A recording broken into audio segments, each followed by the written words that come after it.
over here and pick it up. It's a free game.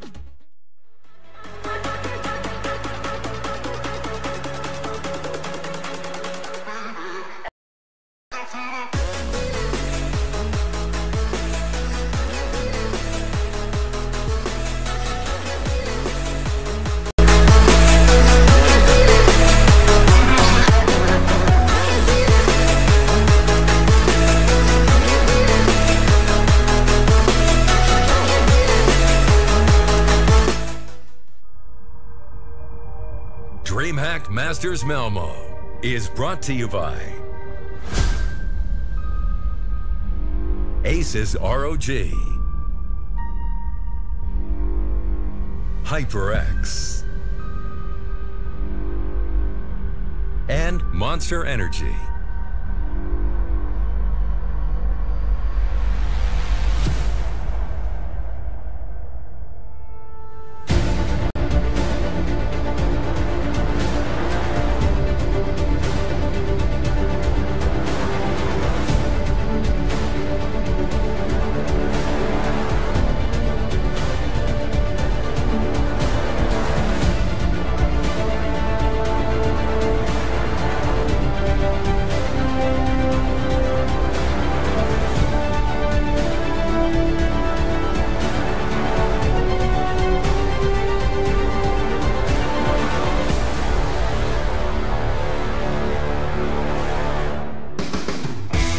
DreamHack Masters Malmö 2017, and it is our third day here in the Malmö Arena. You will be joining us soon, but for now, you just have to go ahead and sit back, relax, recline, and enjoy. Another 4 best of 3s for you to devour today. Some of them could be even more bloodthirsty than they were yesterday. We did have teams securing themselves a spot in the playoffs yesterday, 4 of which are going to be sitting back and just chilling out today, as the rest will be trying to keep their head above water. 4 teams going home, 4 in the arena.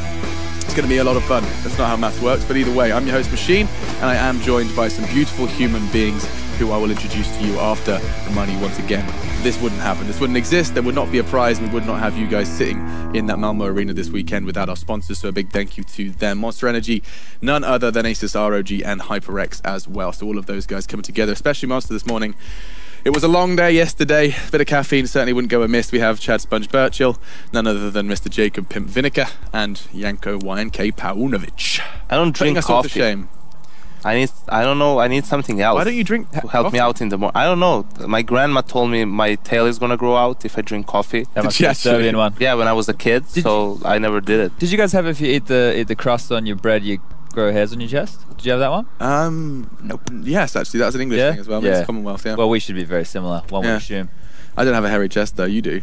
Yeah, I was thinking for Janko, we could go get him. There's like a nice little juice shop over the road. Like they do fresh squeezed juices. Smoothies. It's not going to wake you up. No? Ah. Is it? Tea? Tea could, I mean, there's caffeine. It does have caffeine in it. Yeah. Really? The coffee, yeah. Did you not know that? No. Guys, we are learning so much today. Do you know what I learned this morning? That Jacob, this supermodel in the middle, you went for a run last night. Are you insane? Yeah. How much sleep did you have? Like 1 hour? Yeah, you're insane, or yeah, you went for a run? Both. No, I was like sitting down the whole day yesterday. So fair. It is. We're walking back to the hotel. He's like, yeah, I think I'm going to go for a run. And I was like, I use this as an excuse not to do exercise, mate. So I don't know what you're thinking. I also went for a run. I ran all the way to the bar. Yeah, exactly. And I ran all the way to my 6 hours sleep. I'm feeling fresh as a daisy, and so should you. Because if you are up at this time, you have so much to dig your teeth into. I know some of the games may look a little scary on paper for some of the fans. Cloud9, of course, up first, up against Big Dogs SK. We'll be talking all about that. Gents, is there a write-off? I'm just having a little think Renegades about it now. versus Na'Vi on paper is a write-off, Alex, but on paper. Never doubt those Australians. Yeah? They got that go-to spirit. I don't know what that means. But I mean, I like what you're going for there. I'm excited. Yeah. Bloody hell. Bloody hell. Put a shrimp on the barbie. G'day, mate. G'day. All right, we're going to go ahead, and I think that summation is perfect for what's happening over in Group B, but why don't we go ahead and have a look what happened yesterday. There has been 2 days already of play, and yesterday we saw 4 best of 3s where 4 teams are locked in for the playoffs. Some big names in there, the likes of North causing a stir, Astralis making sure they get to go ahead and perform at least close to Denmark, and we'll find out how all of that looked right now.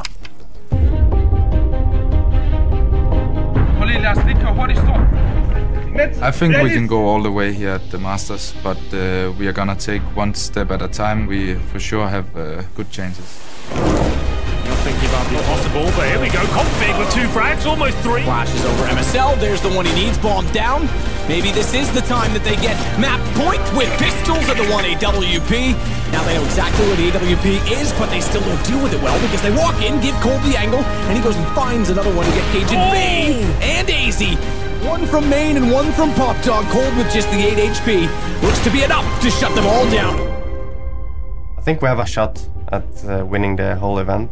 I think people are going to underestimate us once again. This T-side you could probably reproduce a lot for Gambit, and that's impressive in its own right. Xisto will win the fight against one and drops the bomb on Hobbit as well. Looking even better here, Xisto with a triple kill. Goes back with the angle. Yeah, this should be impossible for him to win. That's a nice flick though. But still with the 10-second, he's got to find Hobbit off to the left. Oh! What is that flick from Draken? That is absolutely inhuman, isn't it? We would like to just show the world that we can play good Counter-Strike, and then obviously the ultimate goal is to win the tournament. To kill him, a little bit of damage there, jumping down, and Kenny, oh my god, he hasn't seen anyone cross, time is running out, and Kenny there. Everyone seems to be very focused and everyone seems to be excited to go and play. Oh, they've done it again. Goodness. How many times are they going to give him no chance to hit that shot, Matt? Yeah, Dupree is actually amazing at that shot. North, Astralis, Ninjas in Pajamas, and G2. We got to hear from all of them there and see as well what they got up to. This was North's group, and you can see that they have managed to lock themselves in after a win versus not only Cloud9, but also getting to see them picking it up versus SK in the best of 3. Full 3 maps, they were tested. In fact, that whole game and that whole series was one that had our analysts baffled to a certain extent. A win on train of all things. Losing Cobble, it was a real adventure for everyone involved.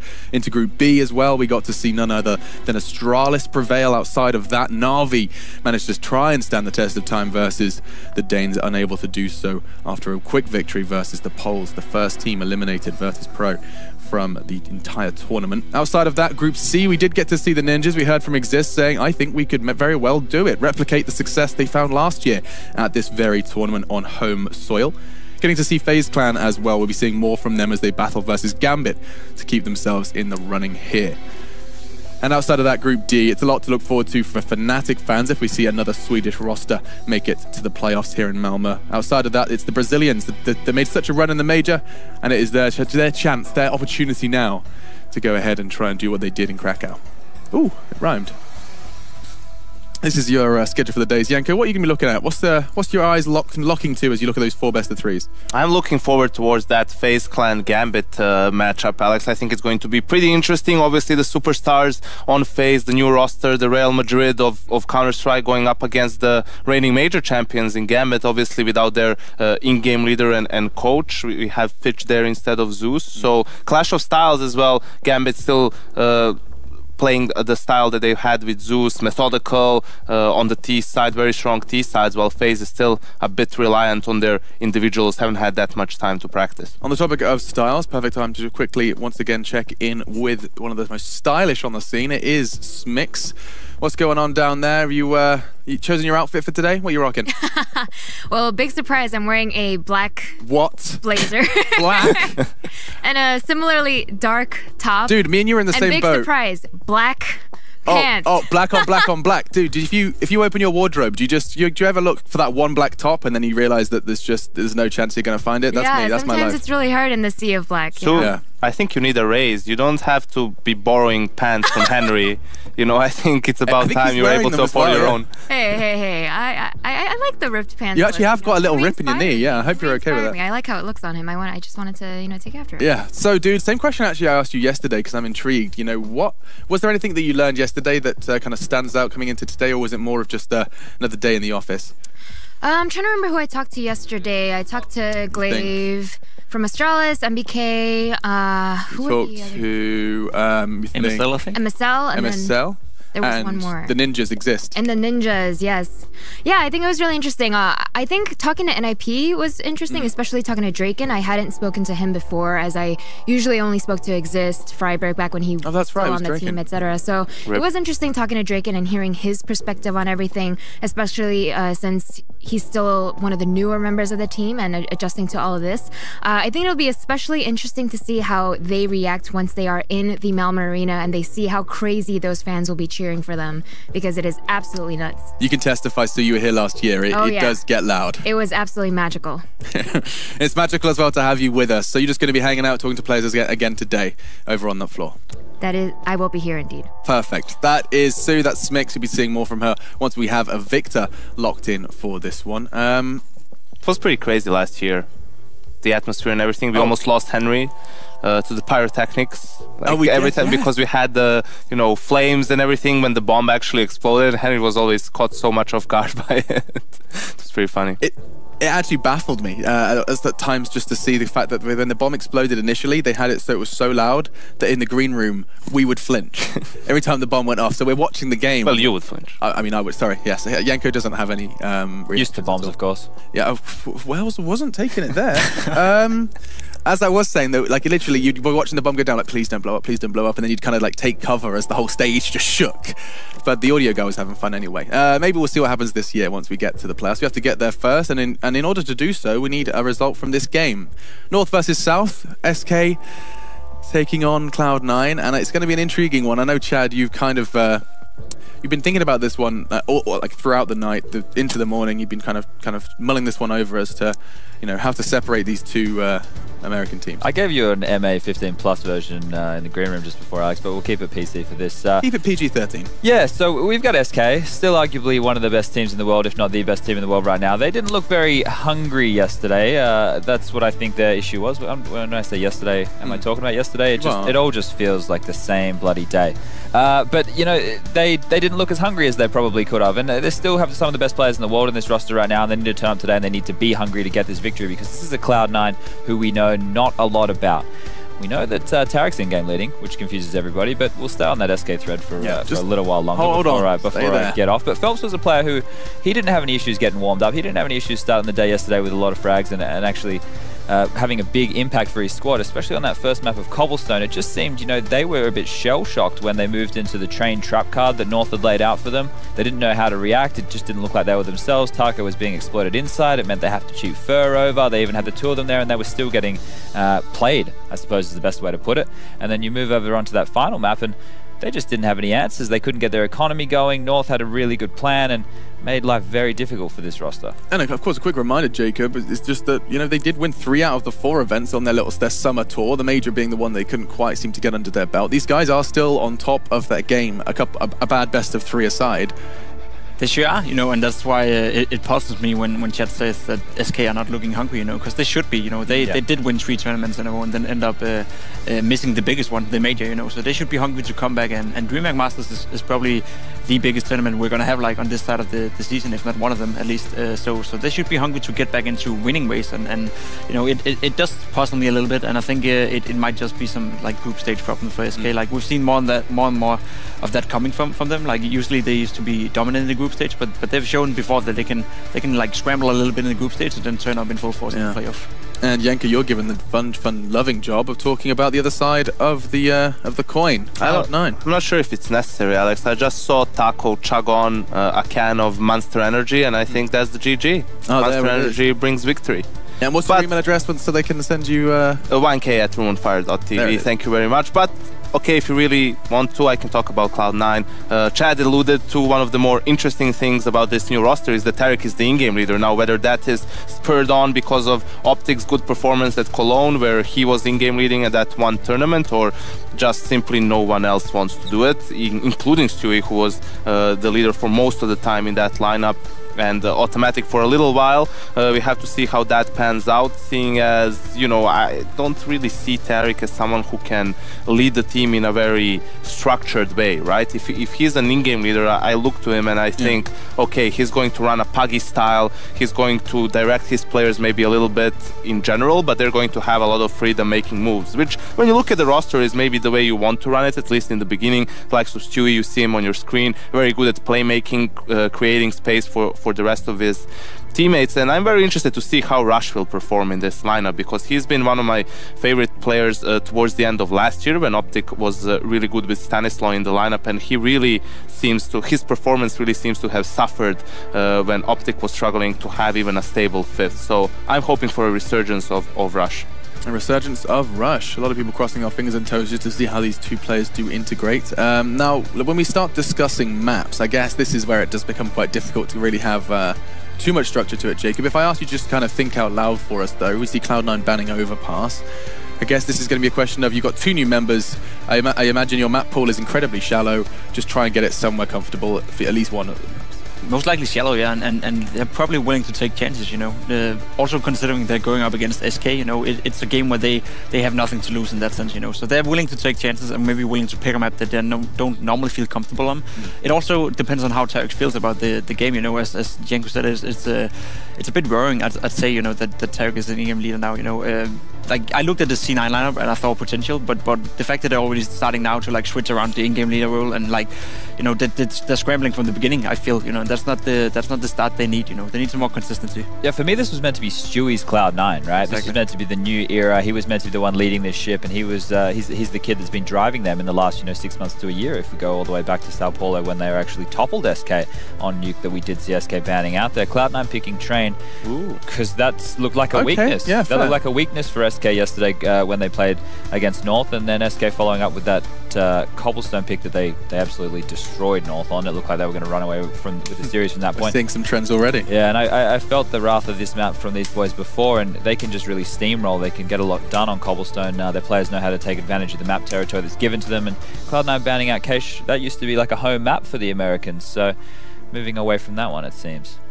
Isn't SK's Cache?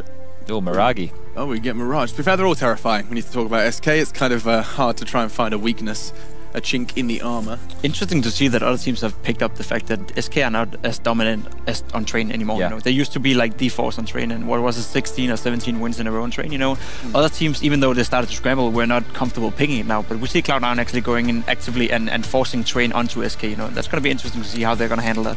Did SK ban Nuke, Janko? Yes. Yeah. Is that becoming their insta-ban? Is that like? I think it has been for a very long time. This was a bit of a game of chicken, and that's where Cloud9 had to take a risk. Cloud9 doesn't really play Nuke either. We had that one instance in Katowice where they actually used it as a surprise pick against exactly SK. So they go for the overpass veto, but it's very important to note at this tournament, because the norm right now is in a best of 3, the team that picks the map, the other team gets to pick the side. But at this tournament, it's decided by knife every time, because I'm not really sure Cloud9 would have picked Train. They probably would have still, but you don't want to pick Train as the first map in a series against SK and start on the T side against them. Even though objectively their Train is weaker now than it has been before, if they get a good start, if they get rolling, win that pistol round, win the first gun round, they are gone. Like, you're not gonna win that map. The Train is left to stay. You're not going to come back. I can chime in on that, because we players have that discussion quite a while, or quite often, and we often think when you go into a LAN match in the beginning, like, you often start out a bit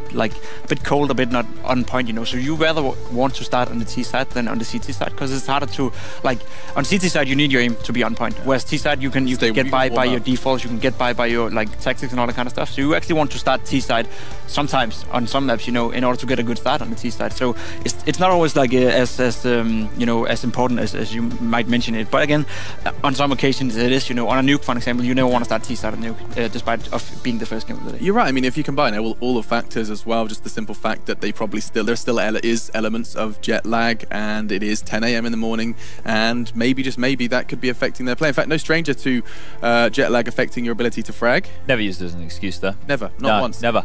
Hit me up. Cloud9 were here a little bit earlier than SK, but let's not get our wires crossed here, ladies and gentlemen, boys and girls. We've got 3 reasons as to why this is going to be more of an interesting match than you may think.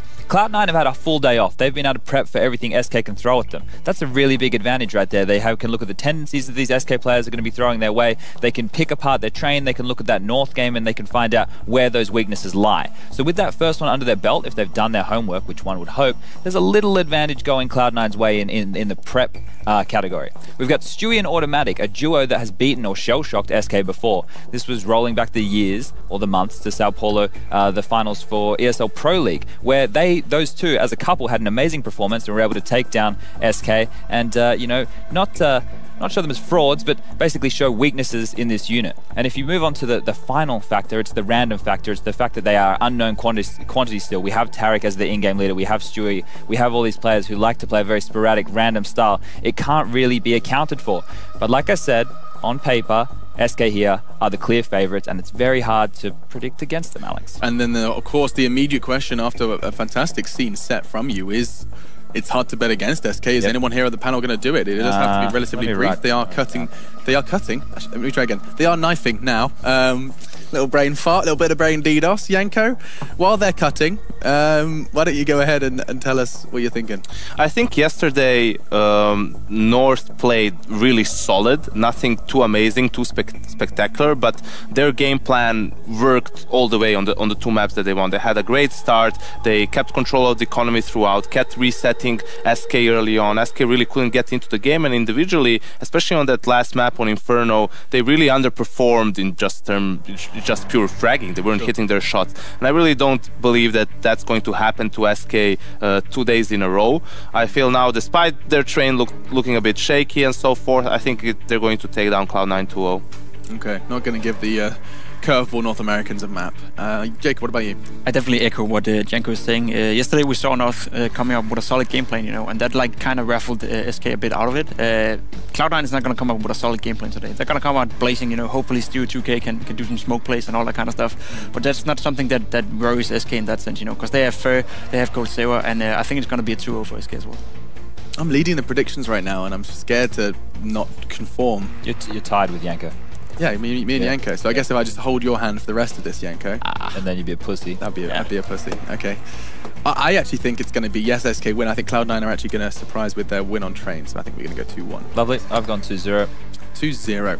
I love this game, and of course, in case you have not joined us over the last 2 days, the reason we're doing all these predictions is because Chad made a trophy. It's beautiful, it's modeled actually, in fact it features some of the casters who are on the casting desk. It is the stamina of this trophy, it is the ever lovely, the delightful. Why am I the stamina? What does that mean? So this is where I have to point straight towards Chad. I think it's because you endure, you know. You're a hard worker, Henry. You're the hardest worker we have in the industry. I think that's actually just Chad's PG way of making you look like the dick. Yeah. Through lack of sleep, Henry, I mean, through lack of sleep, through whatever it's been, you're always there. You're crowd surfing, you're breaking your ankle, you're still at events. It's true. You know? I am. You're right, Alex. I am the hardest working one here, aren't I? That was Malmö last year, wasn't it? That was Malmö last year. King of esports. King of esports, everybody. And he's joined by the princess, none other than Matt as well. Boys, is there anybody that wants to try and give Cloud9 a little bit more hope? Could if I asked to find a silver lining, the green grass of Cloud9's new roster? I'm going to let that one be your answer, Hank. I don't think so. I feel like SK will bounce back today. Okay, cool. I feel like the yesterday on train, Fallen was completely absent. I don't think that's going to happen once again. The inside looked really poor for Taco as well. I feel like they've got to sort those issues out. Sure, Cloud9 a bit of an unknown quantity, but I still feel like SK have got this one. Okay, no stock in Cloud9. I'm looking forward to seeing what SK can do. You too, boys. Thank you very much. You're my trophy, by the way, Hank. Thank you. Not today. Look how sweaty I am. Oh, that fever's setting in. This will have patches all over it by the end. Broken ankles, fevers. Malmö brings out the best. You are the endurance. I agree. You're enduring all of the pain. It's going to be rough today. You've had to endure me for like 3 years. That is painful enough. I've got my napkins. I can keep myself dry like this. I can do you as well if you get a little bit sweaty. That's you sometimes do. Yeah, sometimes. I remember at Krakow. Yeah. Didn't have my Old Spice. They should sponsor me because, like, you look at me now. You know, I'm pretty. Dry. Yeah, what can I say? Well, it's a moderate temperature in here. We're doing all right today. Yeah, it's okay. But it's going to be a hot climate in the server, I feel like. Listen, Cloud9's roster does intrigue me. I think of all of the roster changes. Yeah, okay, FaZe with Guardian and Olaf when you look at former, arguably world #1. Obviously, Olaf was a world #1, but Guardian obviously during the same year had a peak where everyone thought he could have been rated the #1 player. Definitely was the best AWP player, even toward the end of his Na'Vi tenure was starting to get back to some of that form. that intrigues me in terms of FaZe if they can hit that level, but right now Cloud9 is the one I'm most curious about because for sure. they still had some success. Yes, there was need for change, but I don't know if Tarek being in here with all these other stars, you know, bringing in Rush I really like, but Tarek is a tough one for me. I'm not that convinced yet. I don't want to call out Tarek individually, but in this roster, how does it work? And the fact that he's suddenly already in-game leading kind of concerns me as well, because they would have had a system with the other 3 players that they would have wanted to play. I'm sad Jordan was removed. I think he was just hitting some fantastic form when he left the team. So I was a bit surprised at that one, but we'll see what they can do here. SK on the T side, it was Cloud9 that won the knife here. The analyst said that could be quite a big factor here. So SK going towards Ivy. Bomb heading towards inside though. Looks like it might be one of those backtracked splits from what I can see so far. Fallen, he's got the smoke, and right now he is holding it above the pop dog. Upper ramp is where the bomb will go of Cold Zero and Taco, but Skadoodle ready and waiting to challenge there. Taquito. I was talking to Taco this morning. Oh yeah, how is he? He always looks the most asleep of anyone I've ever seen in the scene in the morning. Oh really? He always comes in with his eyes half closed and then looks at you, does one of his cheeky little grins, and then you just know he's going to be okay. Yeah, he's quite cute, isn't he? Didn't go that route, but yeah, he has this interesting like, aha, I'm super tired, but you know he's really going to be fine. He's just not a morning person. Well, for now, he's going to have to be. It's a big round map. Well, Automatic's still facing out toward Ivy, and that's going to be a very important part of the map as 4 players from from SK go that direction. Rush is there to support Auto, but or Tim, if you want to be correct. We are into the fall, or thereabout. But he's going to need his support because they're already pushing around the corner. Rush goes back out. Good shot. Finds Phelps. Clean headshot. Taco gets Automatic right back, though, and wrapping around the corner. He's found 3. Not only did he get Tarek over top of Rush, he found the low HP as well, and Cold will go immediately on the back of it. Maybe he is a morning person. Maybe I was all making it up. Yeah, I think he might have been. That was bizarre how well he landed all those headshots. Brilliant. If we can see that from his POV, that would be great. But he seems fired up today, Matt. That was lovely as he comes out of the Ivy there. I'm sure that's what we'll look at right now coming out. That was a lovely shot. Then how does he get 2 more from this? So this is the... Okay, so jumping headshot. Yeah, I was going to say, so Tarek was actually inside. I thought he was just behind Rush on my POV, but yeah, either way, impressive. Yeah, that's cool. A little bit lucky. I guess the Glock at that sort of range is quite reliable with the jumping headshots, but still, it will be SK Gaming running away with that round after they lost the first frag. He thought Rush had done enough, but they will be force buying here in the second round, Cloud9. CZs and Armor as well. We have got 1 smoke to work with here, and Automatic has deployed that already.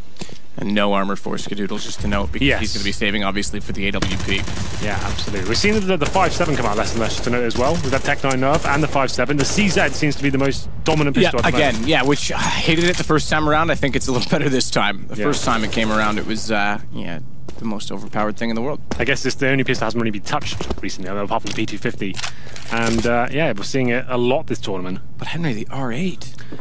I think that's still banned, isn't it? Didn't Valve ban it themselves? I don't know. Maybe. Possibly. I think they did. I think not. I think it's just not that viable anymore. Good play from Stewie to walk up. Cold had already checked the corner and had no idea that he was going to slip in. So an opening pick. The 2 AKs are still up, but that's just one of the SMGs. UMP. The only Deagle as well, so Stu with the accuracy. Yeah, lovely shot there with the Desert Eagle. We go towards Ivy once again. It will be the outside split buff. HG Grenades coming in. Rush with a decent angle here. Nice and close behind the box. If he can find 1 kill here, they might have a chance. There it is. That's CZ doing so much work at close range. Automatic chimes in as well. This is all falling apart for SK. 4-on-1 now. And the last shot comes in from Stewie. We can hear them cheering from across the stadium. Lovely work there. Stewie did the upper ramp. Nailing the first shot. Funneling them towards outside. And at that point, the CZs just tucking themselves into corners. Getting 1 frag, making things difficult. And the headset comes off. Maybe he got too hyped up and pulled his... yeah, it looked like it was just cable because he was looking back down toward the actual towers. So either way, very well done for the Deagle. Stewart starts it off by pushing in to find Cold Zero, and then those 2 great shots. Pause for a second. He may have actually ripped the cable because he looks like he's looking at one particular earpiece. Now, Tarek. No talking. But, yeah, either way, I'm sure they're just asking what happened. But it's yeah. Hopefully he can fix that up. Well, after losing the pistol, Cloud9 do bounce back in emphatic style there with the Desert Eagle, as we just called out the CZ as well. The Deagle's still very powerful indeed. Interesting as well, just to note, by the way, because they are in it's not really a studio environment, but a direct player area, which is isolated from us, so they get no information from us. There's obviously no crowd. They can wear whatever headset they want. Sure. Right now, and yet still Stewie and I think it was Tarek are electing to run in-ears with the larger headset over top of them. So there you go. There's an example. You've got Automatic wearing his own headset. I think on the end Rush was as well, but these guys are still wearing what I would call a less comfortable setup, but maybe it's to be consistent for sounds. I don't mind them. I was using them last night. They actually block out all the noise around you. So, that's fair. Yep. I guess it's just to help you get in the zone. Like if you wear like a traditional gaming headset, like you can still hear noise around you, right, and stuff going on. Yeah, they get a lot of leaking. But if you will. I guess in an open environment like that, maybe some people want to be isolated. But were you wearing in-ears under them though? No. Yeah, so that's the part I find uncomfortable. I find the actual, I think they're, I don't know which brand they are. There's a few different ones that make that style. But either way, if you wear the in-ears inside them, if you wear a bigger in-ear, it kind of pushes on those, which pushes them into your ear canal. So it's kind of cool to see them still wearing them. I would elect not to run the earbuds underneath if I didn't have to. Well, we have got the force buy here from SK Gaming. Opting for Deagles and one Tech9, a rare appearance from that weapon. A couple of smokes to work with here. This will be a default. Try and bait out some utility and a Deagle. A little headshot there. Must be the Tech9, I'd imagine that sort of thing. But Fur goes down first.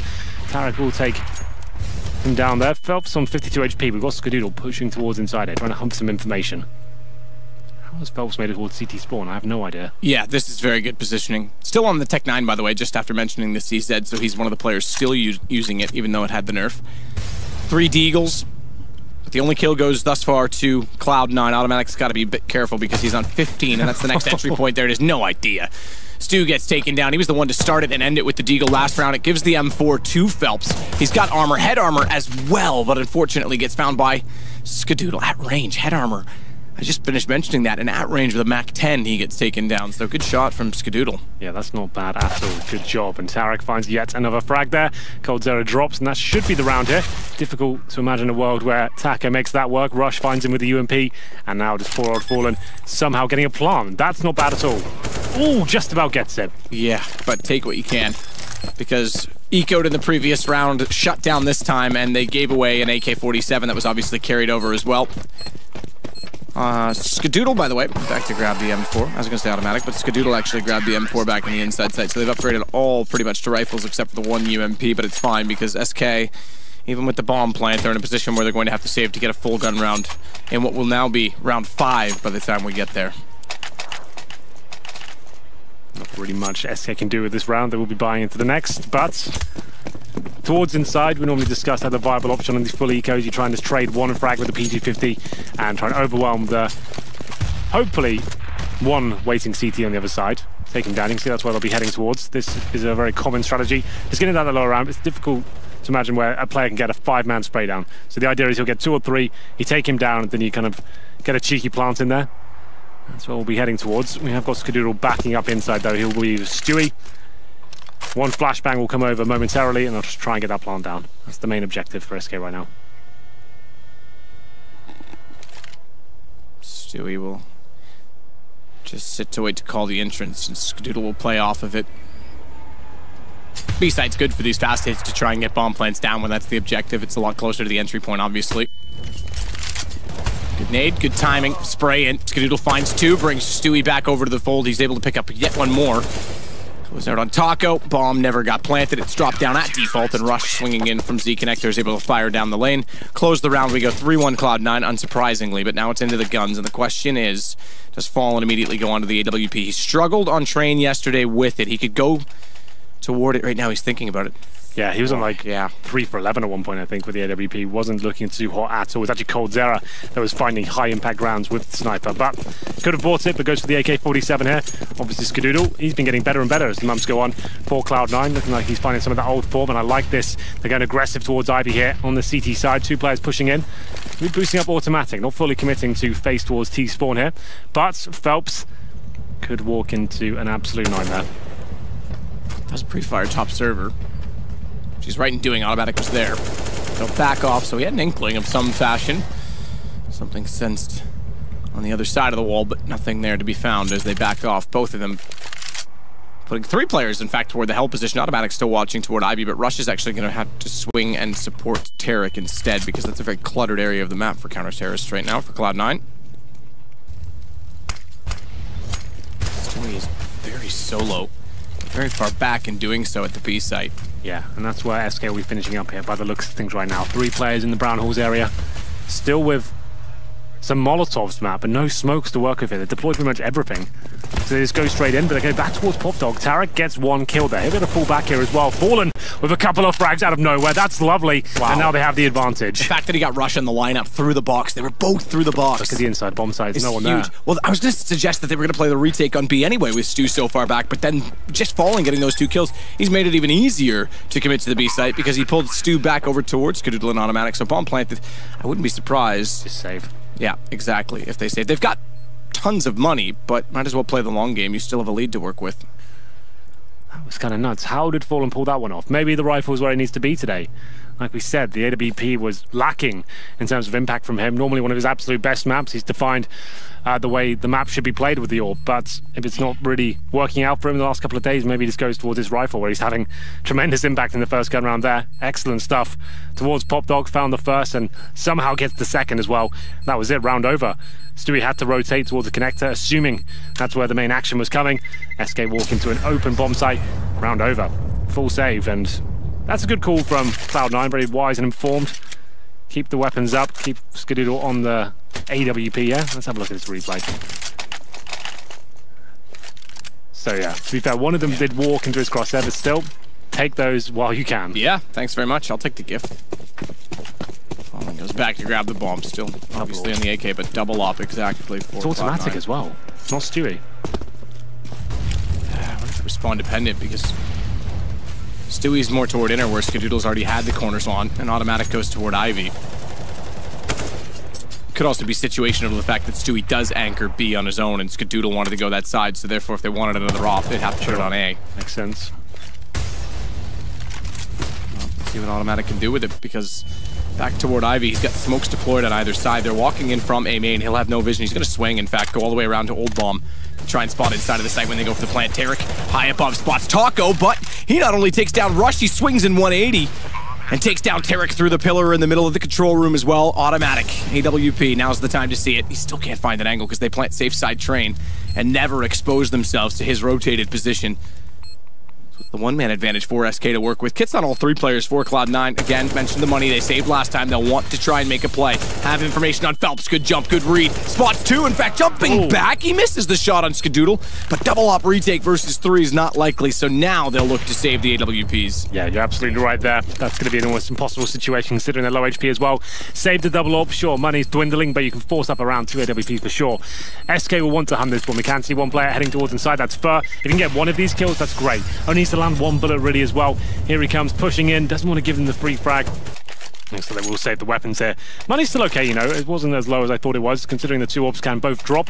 Another full buy coming in here. SK Gaming, those 2 rounds in a row, but weapons being saved each time. Taco, great form in that round as well. Lovely 180 to find Tarek up in heaven. 3-3 though, we're all tied up. Cold Zero on the orb. Matt, I'm calling it. It seems like Fallen might have lost his confidence. It's 100% possible. Yeah. Like after the performance yesterday, maybe it's just has to admit it and say, look, it's not really working out for me right now. Skadoodle aggressive at the upper ramp, Molotov's out, that'll be the cue to fall back. Very common procedure for the terrorist side. Just make sure no orb can be established there and allowing them to have 1 player on that side of the map with 4 outside. I would suggest that if he's lost his confidence as quick as 1 game, it's actually a deeper rooted problem in that maybe in practice this week he was also off with it. Yeah. Typically speaking, at a pro level, 1 game is not enough to deter someone, especially day to day. If you go from yesterday to today, it's a whole new day. But if he's been struggling for, I don't know, say a week or even just a few matches in particular, he just says, no, that's enough for now. So you might be onto something. Yeah, sometimes you have got to swallow your pride and look at the greater good. I think Fallen would be the best leader of that pack. Yep. He knows what he needs to do to win. That's all he puts first is the team, so he'll let Cold Zero take over the AWP. At least this round, we'll see if that's an ongoing trend. Tarek's down below and Popdog. First, still waiting at A main for anyone to push through. Cold's going to anchor the corner that Taco's evaluating and assessing right now toward B. Very straightforward default from SK at this point. Boosting Cold Zero up in the brown halls. It's very rare this boost ever finds anything really, but always worth a go. Time ticking away. Presumably they finish towards inside. We can see Phelps alone at the Ivy position. He'll try and show some presence there, maybe pull a rotation off, leave 1 player inside. It's the final play. He gets taken down through the smoke. Automatic, nice shot. Here's the final commitment from SK. The 2 ops saved over. Skadoodle has the other one. He's got a kill as well. What? Stu misses the shot and first snaps back to take him down, but the problem insists that the bomb is down in Skadoodle's vision, in his grasp on the AWP as Rush takes down Fur. Cold, good response. But it's only one remaining exactly in 3 seconds, round done. Sit where he is, smokes himself off, doesn't need to peek, doesn't need to move. He'll at least carry the op over, but Cloud9 take the round. I'm not sure how Stewie got taken down there. What a shot there. Wasn't quite enough to win the round. So you could see what they're trying to do. Setting up towards inside, then sending Phelps by himself towards Ivy.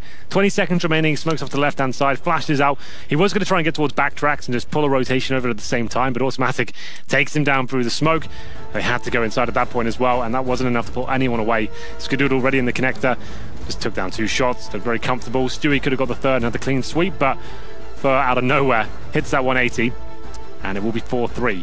We do have money though, Matt, and it's going to be a double AWP setup. He was going to try and get confirm for SK Gaming. Fallen's back. Same story for Cold0 as well. It's pretty unorthodox to have the double AWP on the train, but a few top teams have been running it in the past. So 4 AWPs on the server right now. Skadoodle, Automatic, and Fallen and Cold0. Should be quite the show as we enter round number 8. Cloud9 with the lead for now. Cold0 have no nades, but has got the head armor and the sniper rifle. We'll see what they can do with them here. Money not exactly established for either side. Cloud9 have won the previous round with decent numbers alive there with the reinvestment of all the nades. $1,000 per player right now.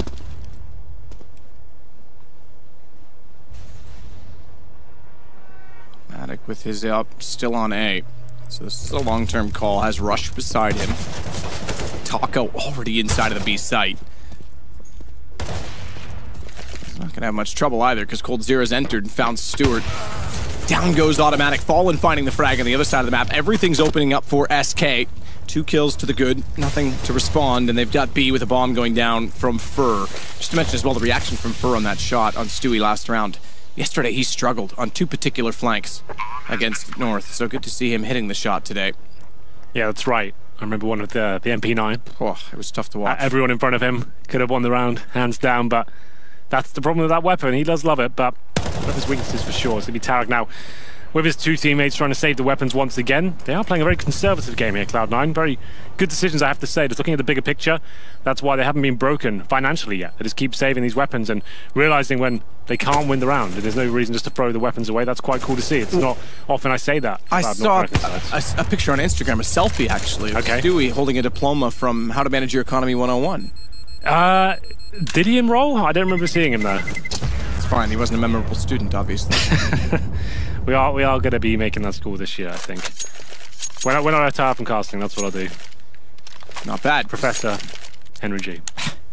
Dear Lord, save us all. Well, 3 weapons are saved. The youth are doomed. Oh, it's too late for them already. So I'll tell my game. 2 AWPs still up for Cloud9 here. It was Fallen and Cold0. Tremendous impact there. Fallen, you'd speculate as to whether he'd be AWPing after yesterday's performance, but does take down 1 player towards Ivy, which is Automatic. Now it's Stewie on the secondary AWP. So we know this team is versatile. They have claimed they have got 4 AWPers available to them. Stewie this time takes the AWP towards inner. Skadoodle patrol towards the outside site, looking towards main entrance. Cold0 waiting to see if anyone will push up. They've done so once. We've seen it 1 time from Skadoodle, but this time he's over toward A. Top of the green train? I can't remember the color coding. Might be the red train, could be the blue train. It's been a while. It's the red one. The red one. Does it bother you? Because it bothers me that one of those trains is not yellow. The green one's not yellow. Because then you just have your primary colors. Doesn't bother me, no. Never really thought about it. Bothers me. But Rush is going to sit sandwich. Skadoodle's still holding the same angle. Tarek at Pop Dog has given him the safety of doing so. He doesn't have to worry about his left side. Passive, therefore, toward Ivy. But again, SK is going to slow things down. Double up set up on T side with a slow play early. No picks found means fast execution. Puts emphasis on the rifles. The rifles going down. Tarek able to find them as they both drop into the ladder room. Turns around to support Rush and taking out Phelps. Following the last alive 1 versus 4. Goes high in the train and desperate to find a kill. He cannot do so. Tarek, great round. 4 kills overall, and 2 of them very important as it was the rifles looking for the entry. Yeah, lovely work by Tarek there. Seems to be finding great form with the M4A4. holding strong towards main entrance, just spraying them all down with the basic execution coming in there, looking towards Pop Dog primarily, pushing out the smoke. There's no one aware of his position. Lovely stuff, headshots all round. Forced by now for SK Gaming. 3 AK-47s. Phelps with the UMP, falling just on the P250. He had to drop a weapon, I believe. He's got himself down to $500. The Molotov to work with here. Comes the initial approach. We have got Cold Zero out in the open with the AK towards the Olaf position. He seems to be aware he's there, but there's always a possibility. Need him to really open things up here, but wants to play. Spots one, does some damage, has to fall back at this point. Do exactly that. The falling goes from an op, has fallen considerably, to just the P250. Still in this with a shout, though. Just to note as well, Stewie on the AWP holding towards inside now. He's by himself, more than happy to patrol that area, aim for 1 kill, call for the rotations, allow 4 players to be outside. Fleur and Phelps head towards Ivy. That's where Automatic's waiting, this time back on the M4. Tim looking for the only gap in the smoke he can find. It's not often the T's boost on the inside of server. SMG getting closer, and he's going to get closer to it, making noise. They can swing, take him down. Good trade. Phelps goes immediately back to grab the AK as well, upgrades the weapon. They'll keep all the AKs alive, but they've lost a pistol. I take it back. They've also lost Cold Zero. Rush has found him as he finds Phelps, Tarek, and Rush. The new additions seem to be working well in the outside yard because they've shut down SK yet again, and the money gone for SK when it could have easily been broken for Cloud9 2 rounds ago. It's now actually starting to build back up. Yeah, solid game plan here from Cloud9. Saving the weapons when required. This outside bomb site seems on complete lockdown as well. The new boys, like you said, Rush and Tarek doing a tremendous job there. Rush with the AK-47, very calm, very disciplined. Got the shots he required, didn't overextend himself. And now full EK for SK Gaming, P250s. And Cloud9 weapons when required. This outside bomb site seems on complete lockdown as well. The new boys, like you said, Rush and Tarek doing a tremendous job there. Rush with the AK-47, very calm, very disciplined. Got the shots he required, didn't overextend himself. And now full EK for SK Gaming, P250s. And Cloud9, this hasn't even been a reckless game for them. Not too much aggression, just finding the picks they require. Staying together, making sure those crossfires are set up, and a double AWP seems to be working out really nicely for them. Skadoodle back again, watching. But Tarek, ready and waiting, doesn't seem to be missing much today. Final shot from Stewie, 7-4. Cloud9. The new look lineup as well. If you're not aware, it was Shroud and Nothing that were removed, and household names Tarek and Rush brought in. And seems to be names on both sides, really. Yeah, right. And it seems to be looking pretty solid right now against SK, who definitely considered one of the absolute best train teams. Looking very solid right now, and SK don't seem to have much of a response. They won the pistol as well, remember? Only 3 gun rounds since then. Cold Zero very, very fast towards Sandwich. Smoke actually lands after he gets there. This could be huge. He's already toward Hell with Automatic and Skadoodle pushing at Ivy. He needs to be a little bit cautious of the fact that Skadoodle does have an AWP. And which way does he look first? Because I think the desire would be to wrap right and cover off the site, considering he got in and not spot anyone toward Ivy. But if he turns his back, Skadoodle finds him. Better from Fur to shut down Skadoodle. Still Cold sits undetected. And he doesn't need to move now because they're in the site. He can just hold station. Automatic wants to flank out from A main, however. And he's going to work because Phelps goes down. Cold needs to swing. Luckily from Fur, Automatic overcommits early before Stu gets toward the site. And he's just got 4 remaining, by the way. Stu 4 HP. So Cold, even though he had that position, didn't even have to do anything with it. Ooh, that shot, I thought it was going to hit for days, but Fur gets the better of Stewie to finish things off.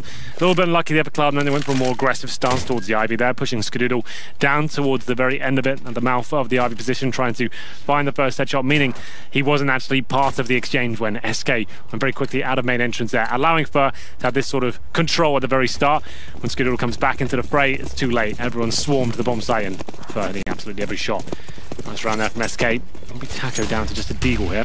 And he's certainly not established yet for the Brazilian side. Falling on the AWP once more as he heads towards main.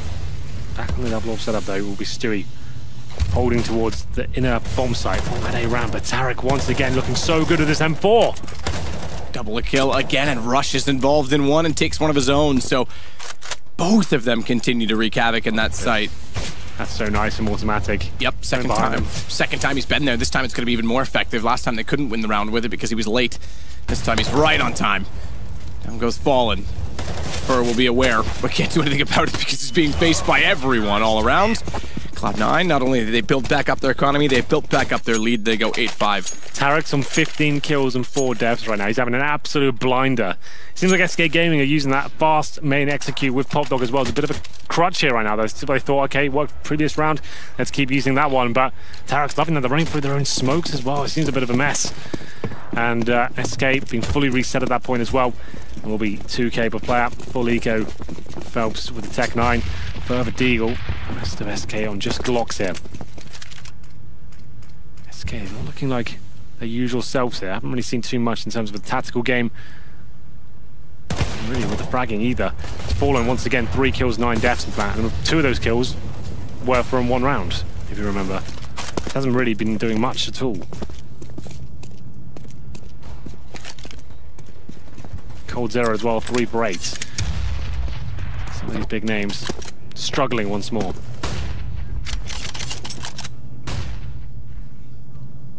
Peculiar thoughts of SK. Remember last year at Malmö, things didn't go well for them there either. Tai Lu was able to upset them early. That's right, this tournament isn't too forgiving for them, is it? No, it's not. This could be another situation where they go out in group Stu, able to take down Cold. Changes his angle to top tanker, goes back up, but Tarek's beating him to the punch. He still has a chance for more. Takes down Taco and Fur. They just line up. Yeah, it's been not the greatest, I guess, venue for them if you want to look at it that way. Final round now. Cloud9 looking for double digits. Money hardly in a strong position here for SK. They get 2 Galils, 3 AKs, certainly no AWPs. A little bit of utility to work with, but it's not ideal. Falling without head armor as well. Top fragging for SK is Fur. 8 kills, 9 deaths. 3 as a result. They did win the pistol. Cloud9, I have to say, very impressed so far. Everyone contributing and solid game plan. Good variation, nothing too overzealous.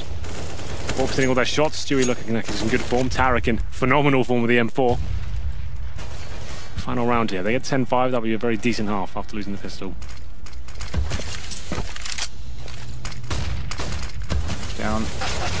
Good shots from Taco. Tarek was waiting, expecting the flash, looking half the wall because he'd heard that drop in toward PopDog. Good gap from Skadoodle. That's bomb as well as he takes down Fur. He's got the angle still to hold, but he's thought better of it and gone to the pistol because he knows they're up close. He knows they're wrapping around onto him. Nothing he can do. No avail. Fallen will take him down. It leaves both players on low HP. 33 for Fallen, 16 for Cold. Combined, it's less than Stewart. Combined, it's less than Stewart, who's got a kit, got head armor, AWP, and all the health to work with. And the question is, does he stick with the AWP? Bomb has not yet been recovered and won't be. Doesn't need to be. Fallen holds the angle instead. 9-6 at half, going into a CT side that, to be frank, SK struggled on yesterday. Yeah, absolutely. I thought the T half was actually better for them yesterday, but we'll see what happens today. A little bit disappointed, I have to say. We did know it was going to be a bit of a slow burner for them, considering it's the first game of the day. Taco, though, on that pistol round, 3 kills. But okay, well, they're coming out the gate swinging today. But ever since then, the gun rounds have been a little bit difficult for them. Like we said, some of the big names like Cold Zero, 4 kills, 9 deaths.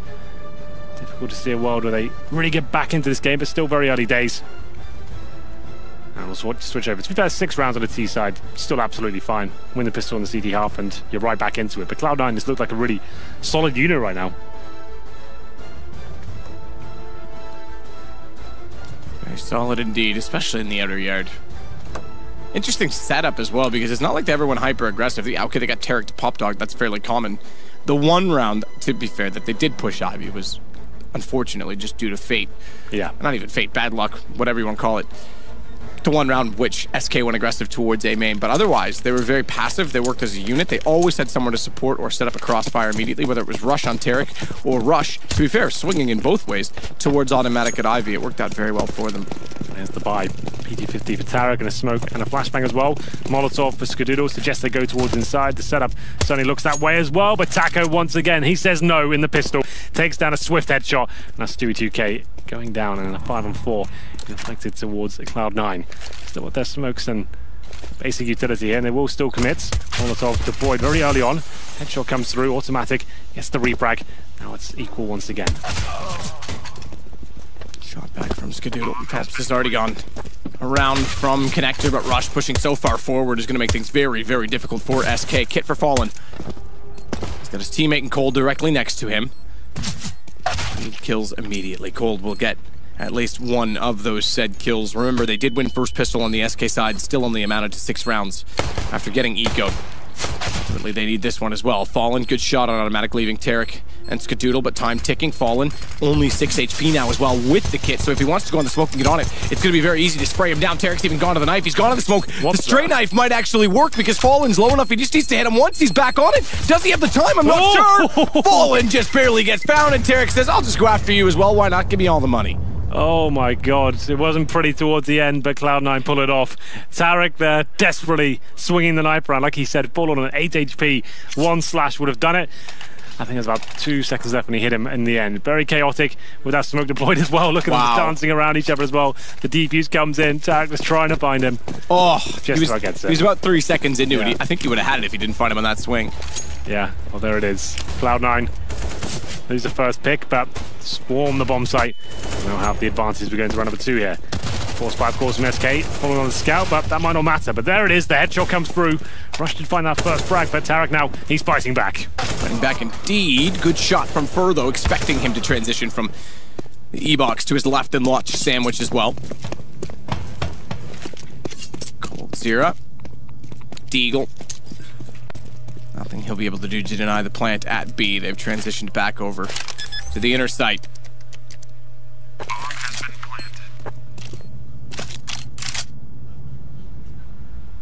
He pulls this off with a deagle. I won't say I'll eat my preferable hat. We've done that before and we both had to eat them, so I will be impressed. We'll see what he can do here.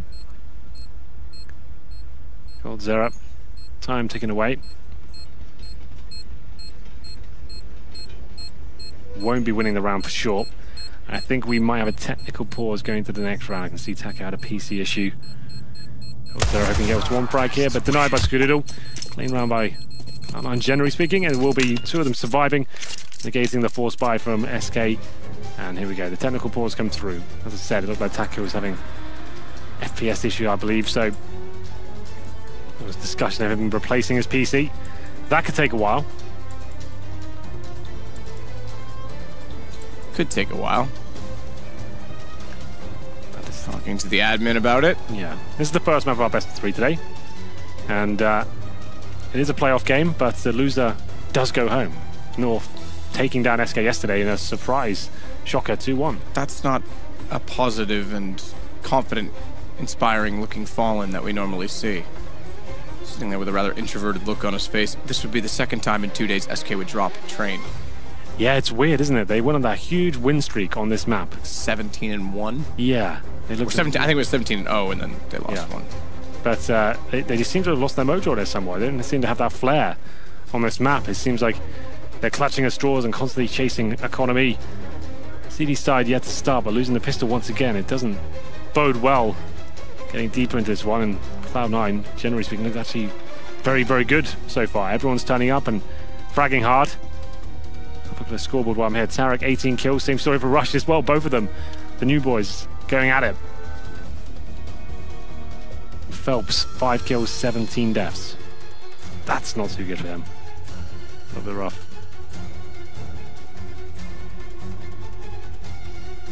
See, no one really looks fired up at all for the SK side. They're the ones with the PC issues as well. Just insult to injury at this point. Just when you want to get this eco out of the way, you've got to sit there and stew over it.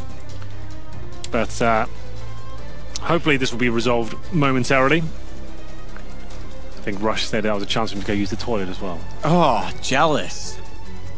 Jealous. Time for Skadoodle to stand up. Use some heat warmers. Now, Will says there's a lot of conversation going on the Cloud9 side. Yeah. I'm not sure how I feel about that. Everyone seems quite happy there. But hey, Matt, speaking of happy people. Yeah, we've got you. Are you not happy? Not today. I think you're like eternally dark. Yeah, well, while we dwell over that. This is the first time you've ever worn a shirt. Ooh, cover those up. First time you've ever worn a shirt that matches this one. Yeah, we've tried our best today, haven't we? Normally I wear this one, I just look ridiculous. I like that color. Thank you. Appreciate it. My mom does too. We're going to go to She a quick picked break it. while Are we we? sort this one out. Yeah. Oh, that's maybe I can use the bathroom now. No, you can't. You have to stay here. Goodbye. We'll be back in a minute.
Season 7 was completely different because it was like I was pretty much just full part of everything. The production, everybody, got to know people more. It was awesome. It was great seeing that, but not only just with like the love and getting to know people more and experiencing Sweden and all that, you get to watch some good Dota games, and the games progress over the seasons. They just get better and better, so I'm expecting Season 8 to be the same thing. It should be pretty awesome and just more of the good stuff. Like a goal gets the 5-man black hole. They're all dead. Vega, D1. Oh my god. I think Season 8, we're expecting bigger teams, bigger memes. Right, move that way. That way. Oh, is that Slacks? Ooh. Ooh. Slacks. Got some work to do. Friday's coming, and I'll be seeing you.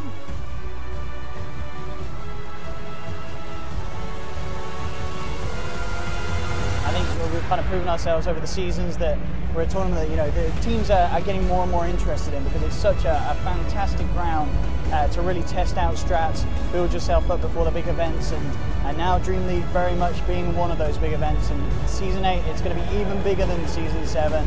I can absolutely guarantee it's going to be something to look out for. GA comes out in time. Can they keep Rizzo alive? They can't. He's down once again for a full minute. Liquid finding 2 more. GG is called. Liquid are your Dream League Season 7 champions. So from the bottom of our hearts here at Dream League, thank you all, because we will return yet again. We're still alive, and we'll be back again. But thanks for watching, and we'll see you next time on Dream League Season 8. Have a fantastic Dota-filled night. Good night.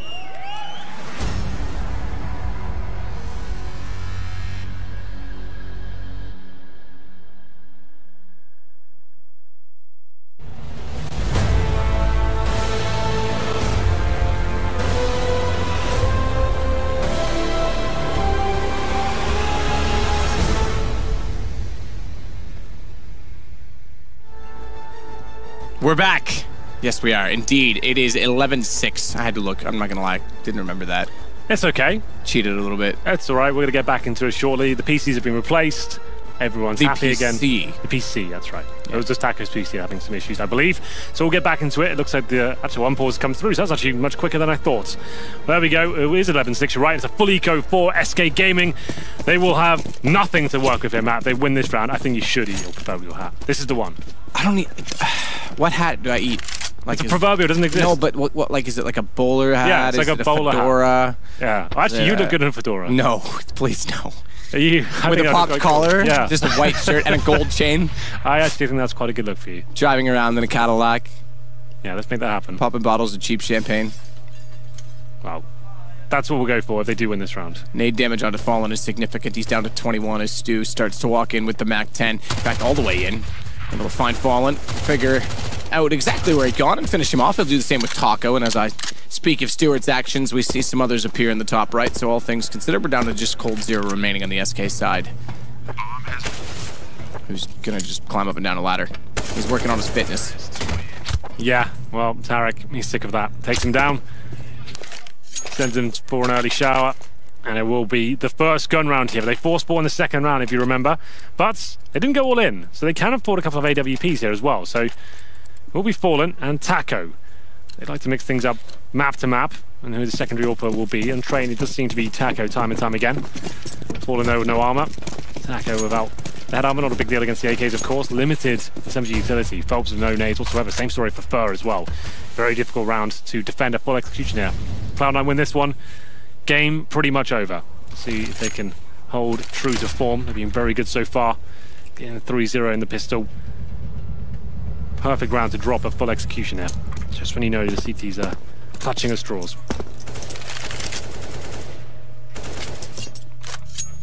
Clutching at all the straws. I just had a really big urge to play Natural Selection 2. I like the original one more. Yeah, that's what Andrew said, but I never played it, so... It's less complicated. They put that commander thing in the new one. It's a bit much. I get what they were trying to do, like blend over like the RTS versus FPS scene. Fantastic concept. It just didn't really work out for them, did it? No. It was fun though, putting spores everywhere. Well, speaking of spores, they're spread out across the map like spores on the Cloud9 side as they get ready to head to the inner bomb site. Brilliant segue. Fur waits below. If they walk down the lower ramp, he's ready with the M4 for close quarters combat, and Taco sits above. Taco now on the AWP. Fallen, by the way, onto it on the CT side, so back to standard formation. Found from Tarek. I thought Fur would get the jump on him because he knew for sure that he was transitioning over to the bomb side, but it's Taco that responds. Bomb still is recovered and immediately planted by Skadoodle, or is that, excuse me, Automatic in the smoke. Slight gap, but Taco can't find anyone inside of it immediately. He's going to back off for the moment. Skadoodle, meanwhile, is watching toward Pop Dog. Fallen's chances of trying to flank are going to be limited. Yeah, they've got no kits here as well, Matthew. Do they go for this one? I think this will be their final attempt. It's a double orb retake as well, but they're finding shots. Here we go, Phelps and Taco getting it done. 4-on-2 now, Skadoodle and Stewie to hold. Big miss from Fallen. Nearly get the fast flick. And Stewie over top of the train's able to find Taco, but Cole pulls it back. He's going to have to do better, though, because he's gone down. Skadoodle finds him. He was standing in the open, and Phelps gets aggressive. Can't win. Hits the shot, but you called it. No kits. He cannot win. It goes 13-6. Phelps will at least carry over an AWP for his team, but that's a small consolation. That's the problem, that double orb setup, especially you don't have kits as well. As soon as that bomb goes down, they got lost the first player then. Taco, he was weak on inside yesterday as well. He plays that upper ramp position time and time again. It's good for about one frag. That's about it. You get the one kill, you're waiting for the rotation to come through. I think he has to be more aggressive there, especially when they have no kits, no nades to work with. He had to work a little bit harder for those frags. He got one, then smoked out of position, and 13-6. I said that round could be the end of it. Could be the unraveling of SK. They won't force around this one. They'll try and do what they can with the AWP, but it's Stewie to find Taco once again. He pushed towards the inside area. Taco now going down means inside is open, but Phelps doing a good job with that MP9. And Stewie a Pop Dog, so something to work with here, even more so as Fallen finds Rush as well. Lovely shots from Automatic though, keeping things equal, goes down to 18 HP. 18 HP. Tender age of 18. 3-on-3 though. Bomb still sits inside of the brown halls. Tarek's gonna go back to grab it now. It may not matter how much time he needs to grab it or not, because Skadoodle's already found Fur. That's gonna open up space, but Fallen, the one gap he needed, pins him straight to the wall. Oof, Fallen misses out on the shot narrowly there. Will be the bomb planted for Skadoodle, and Automatic finds one, comes down to the duel. Automatic now knows exactly where Fallen is. No kit once again. Who comes out on top of this one? Very low HP for Automatic, and the Molotov lands on the bomb. The smoke extinguishes it. Automatic might take the bait here as well. The time's ticking away. One bullet will do it. Oh. Fallen nails it. Nails it. And this time, without a kit, it won't matter. They'll pick up round 7. They narrowly missed out on it previously. Still, though, mistakes will be emphasized as it's only 3 rounds to go for Cloud9. We haven't seen much confetti and balloons today. That's true. How many diffusers coming in? Second diffuse all game. Yeah, you're right. Fallen keeps the dream alive there. That wasn't even the force buy from SK. Just that saved AWP, a couple of MP9s and some upgraded pistols, meaning they're right back into this one. Cloud9, which takes back the... How many diffusers coming? Diffuse all game. Yeah, you're right. Fallen keeps the dream alive there. That wasn't even the force buy from SK. Just that saved AWP, a couple of MP9s and some upgraded pistols, meaning they're right back into this one. Cloud9, which takes back the thought of it being a small consolation prize to save the AWP, because it certainly worked. Oh yeah, for sure. That looked very good. Fallen in some rare form. It's been a rough couple of days for him, but 13 kills and 14 deaths. I get what you meant. I was trying to. The brain's not really working today, but keeping it together. It's fine. The KD is important. Yeah. Love me some craft dinner. Fur will continue to push up by the bomb. There's not much way to look. Timing could be off. Somehow looks both directions and finds them all, including Skadoodle, beside the bomb train. Surely he was to go down and be off worse for wear in that situation, but somehow is the victor. It's down to just Rush, who will at least get a bomb plant in for Cloud9. He's going to try and do better, in fact, grabbing the AK, still sitting on the bomb train, but fully blinded up. That'll let them get closer before he can peek for information, and they're playing a buddy system on the left side at the very least. And Fallen holds the angle with the AWP, starting to perhaps arrive in Malmö. Just a note as well, Fur just typed in smoke bug, Tarek. So that's the smoke bug where in CSGO for some reason we still have that thing, where like an HE grenade lands in a smoke. You can see everything through it. Like it's been there since Source. We've had that bug, and it doesn't really make any sense. But it's nice to know. Good sportsmanship, just saying it's a feature, not a bug. Yeah, to let him know at least. Yeah, it's like in table tennis, right? When you hit the net and it goes over, just about like dribbles over. You're just like, yeah, sorry about that. It happens. I'm never sorry about that. Yeah, you just take the 3 points. Yeah, like, thanks very much. Yeah, I threw that in on purpose. Exploit. 13-8. It's like the people in, just to go back to COD days, people who intentionally toggle ambient occlusion to see through smoke when it was supposed to be banned, and you were supposed to submit demos to prove that you weren't using it, but they just toggle it on and off real fast. Just to get a bit of insight. Yeah, the other one was using the print screen key, would lag your character, so you just teleport. Yeah, great game that was. Yeah. May or may not have done that one. Nah, actually, I don't think I ever did it in an actual match. Did it in a scrim a few times.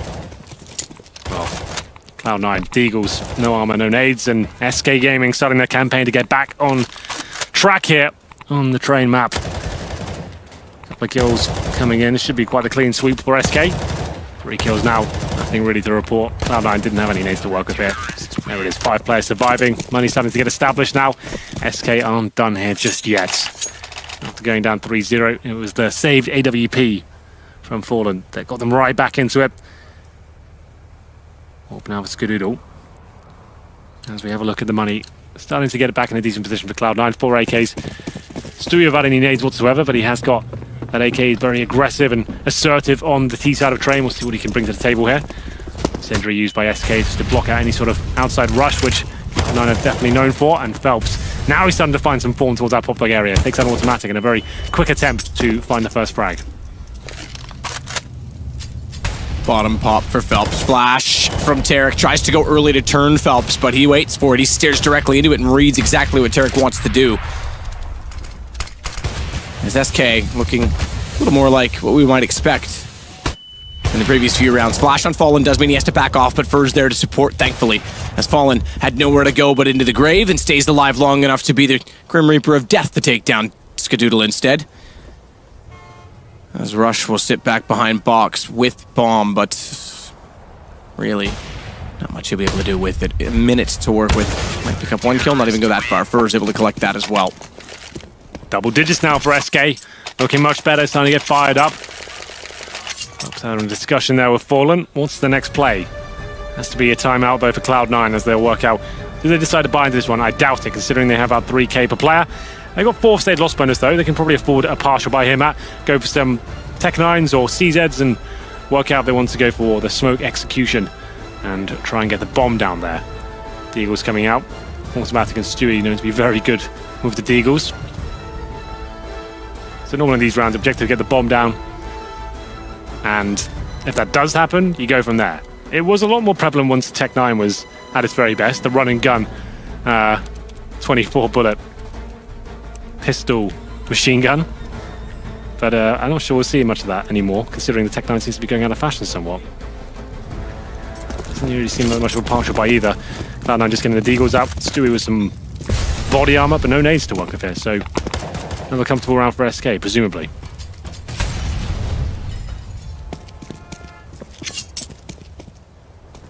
Taco still holding the upper line.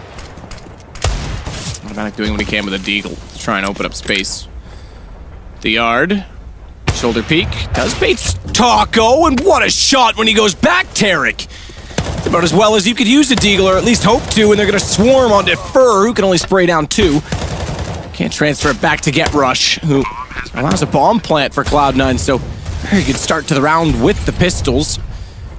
What he accomplished at the very least for the next round. And Tarek, what an opening as Phelps goes high on the red train. Yellow's already occupied as well by his teammates as they look down the lane. It's Phelps to get 2 from that position, but automatic on the flank. Will they expect it? Will the Deagle find more? Phelps just sees his shoulder peeking. Yeah, if he hits that first shot, maybe there's a chance of some fireworks there. But Tarek, he already did the hard work there, Matt. That opening frag sounded stellar. I didn't quite catch it, but it was quite good.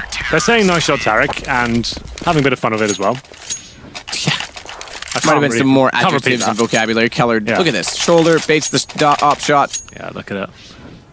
Baits the op shot and then drops him hot. I'm not ready. I'll get nothing in here. He'll freestyle. He's better at it. My rap god days are behind me, Henry. Yeah, long gone. Washed up white kid now. Yep. Casting Natural Selection 2 next month. Yes. Excited for that. Don't spoil it, though. It's not officially announced. Oh, sorry. Well, back to the game. Double orb set up once again. Fallen and Taco.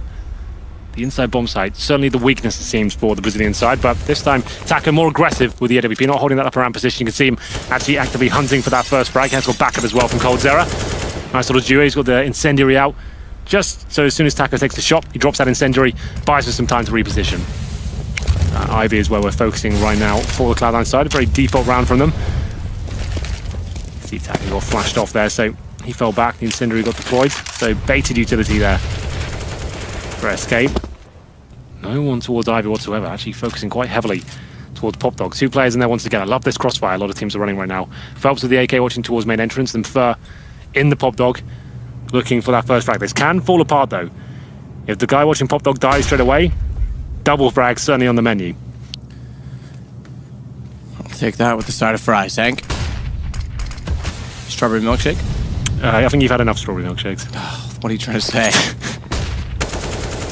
God, what has my life turned into that those jokes apply? Fallen, looking back toward Ivy, nearly gets away from Stewie, but didn't really have much ground to work with considering it was the second man he found and not the entry. And we'll make amends for it though as he takes down Tarek, continuing to hold for Pop Dog. 2 players, in fact, they've already rotated over with Phelps in the same position. They've backed off the A side in the internals, but still will push back the T's, and Cloud9's gonna have to rotate around. It's now, after winning the opening 4 of the half, been 6 in a row for SK Gaming, and that brings them within 1. We're on a 13-12 game, and the CT side is starting to look as it used to for SK, of what we more expect from this team. Yeah, I haven't really been impressed with the T side of Cloud9 so far.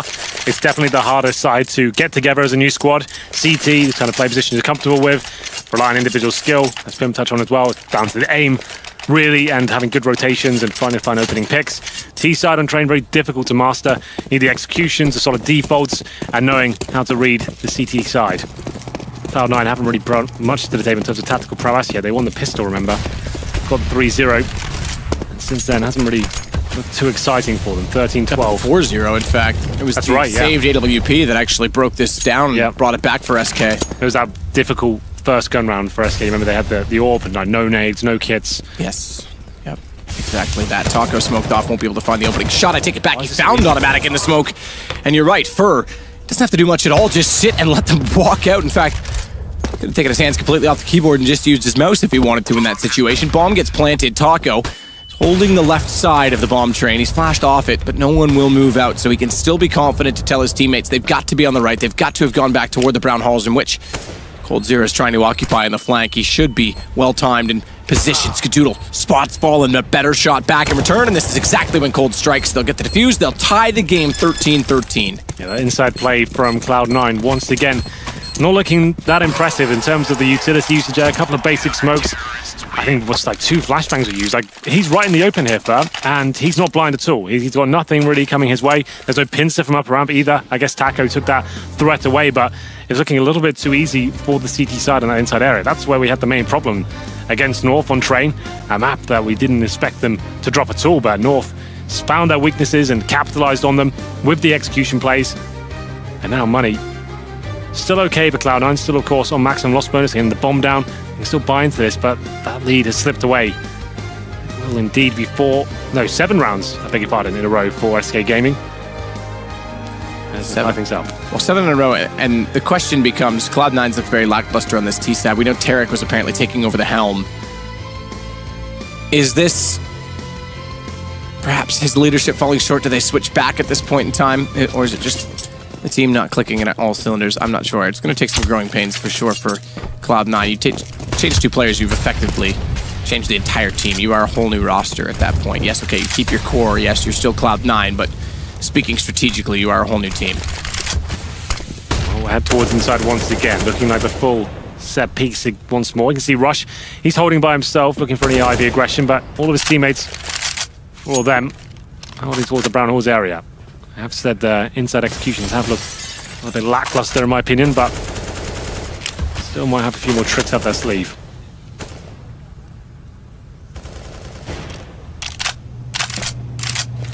Taco again with the second op. On the CT side as Fur will back off.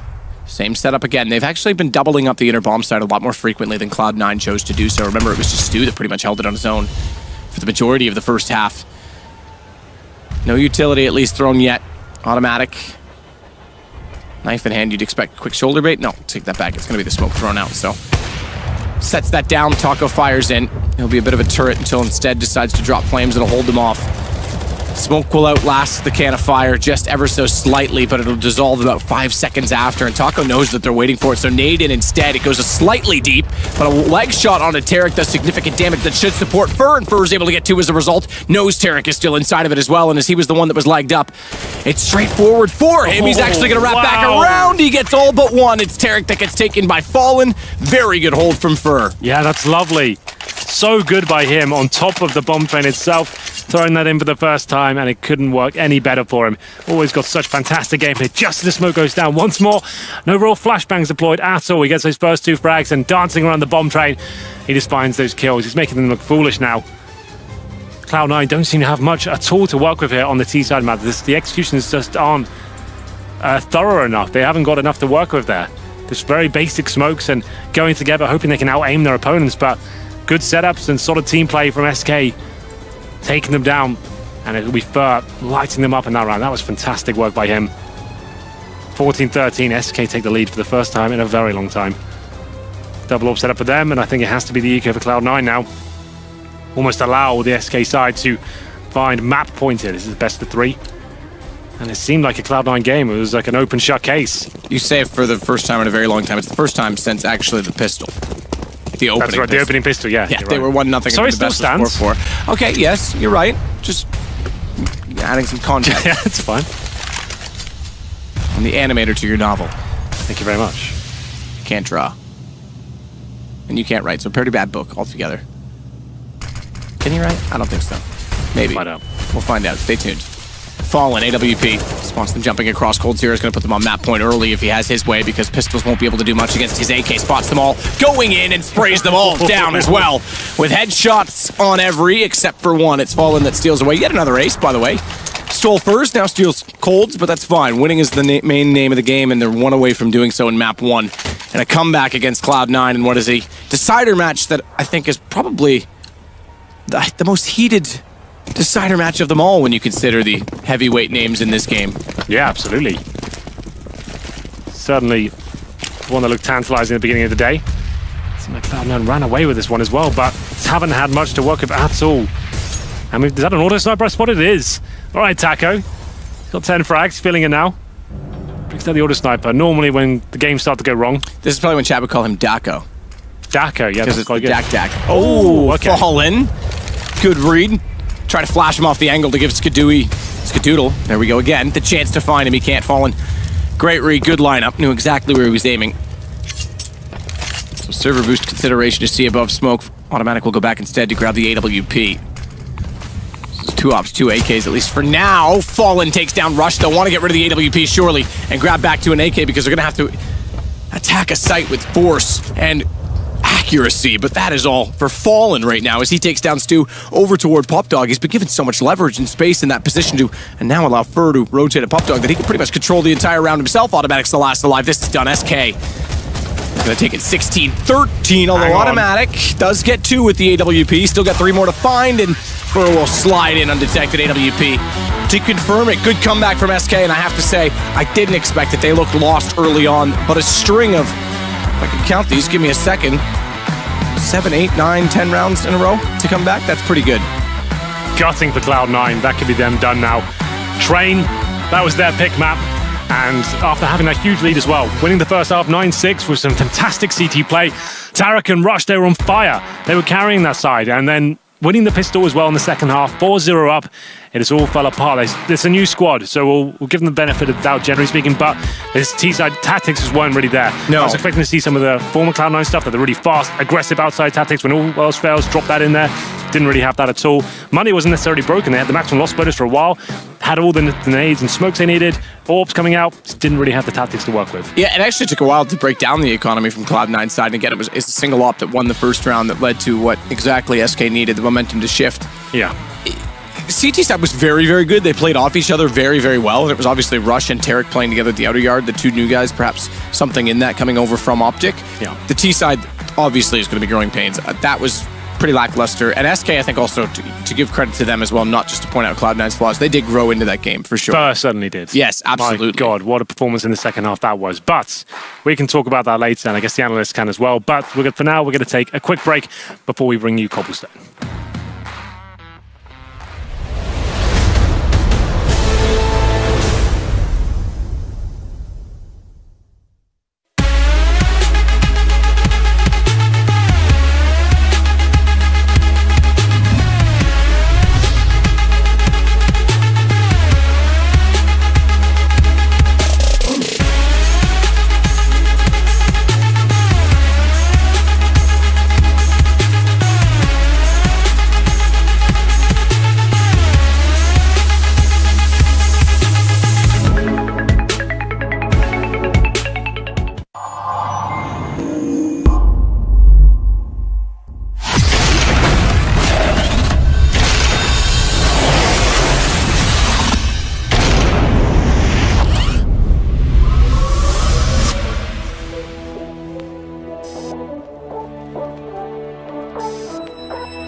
digital video game for the iPhone, Android, and iPad. It's called Pocket Mortys. Look at all these little Mortys that you get to run around and collect. Mustache Morty, cat Morty, one eyeball Morty. This just seems really cruel. I mean, come on. What are you doing? It's free. It's a free game. It's not paid. Get Mortys. Get over here and pick it up. It's a free game. Win.sliver.tv. As you watch CSGO, you'll earn free coins.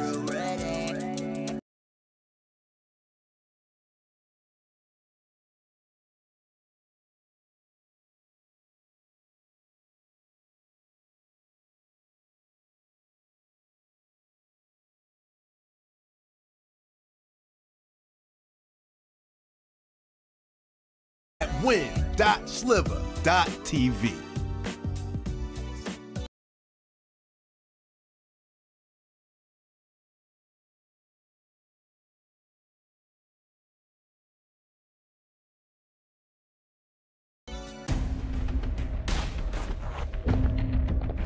Grab your gear and let's go.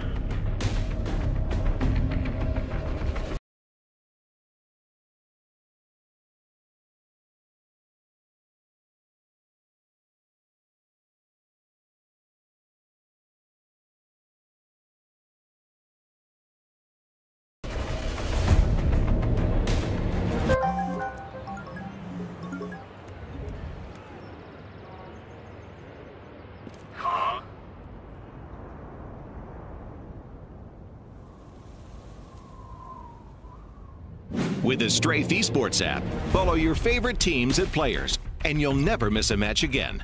Strafe, everything esports. Download now on iOS and Android.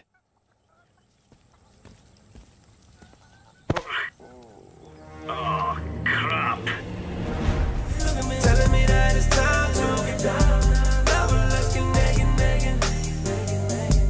Love, let's get naked, naked.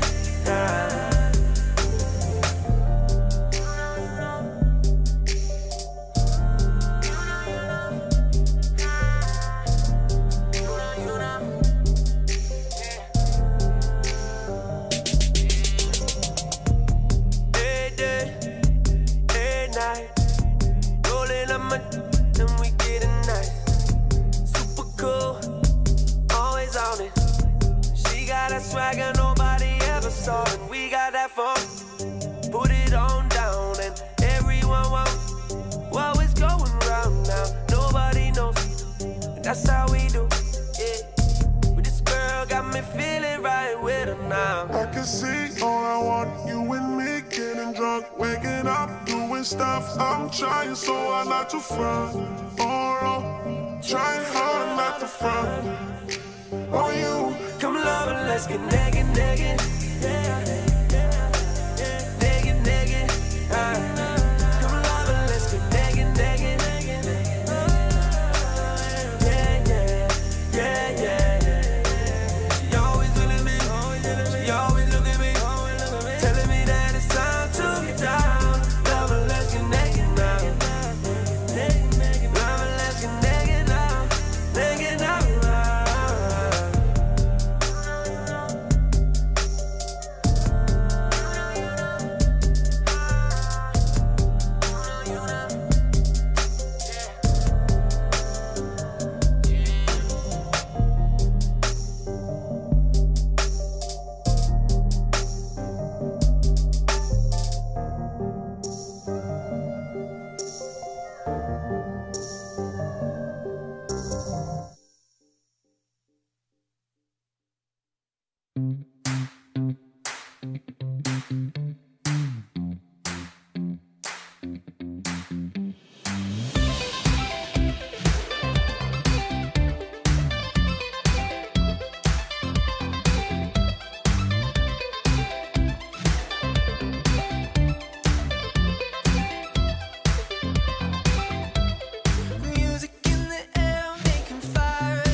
You win some, you lose some.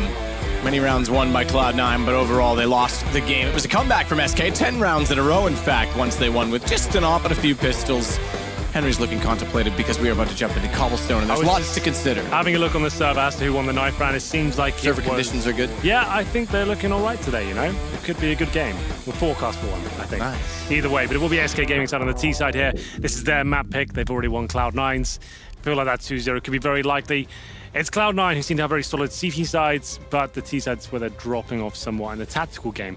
SK certainly warmed up into that one, as you noticed towards the end of that. It was Fur especially. What an absolute fantastic tournament he's having. He's looked great throughout. It's some of the bigger names though, coldzera and Fallen.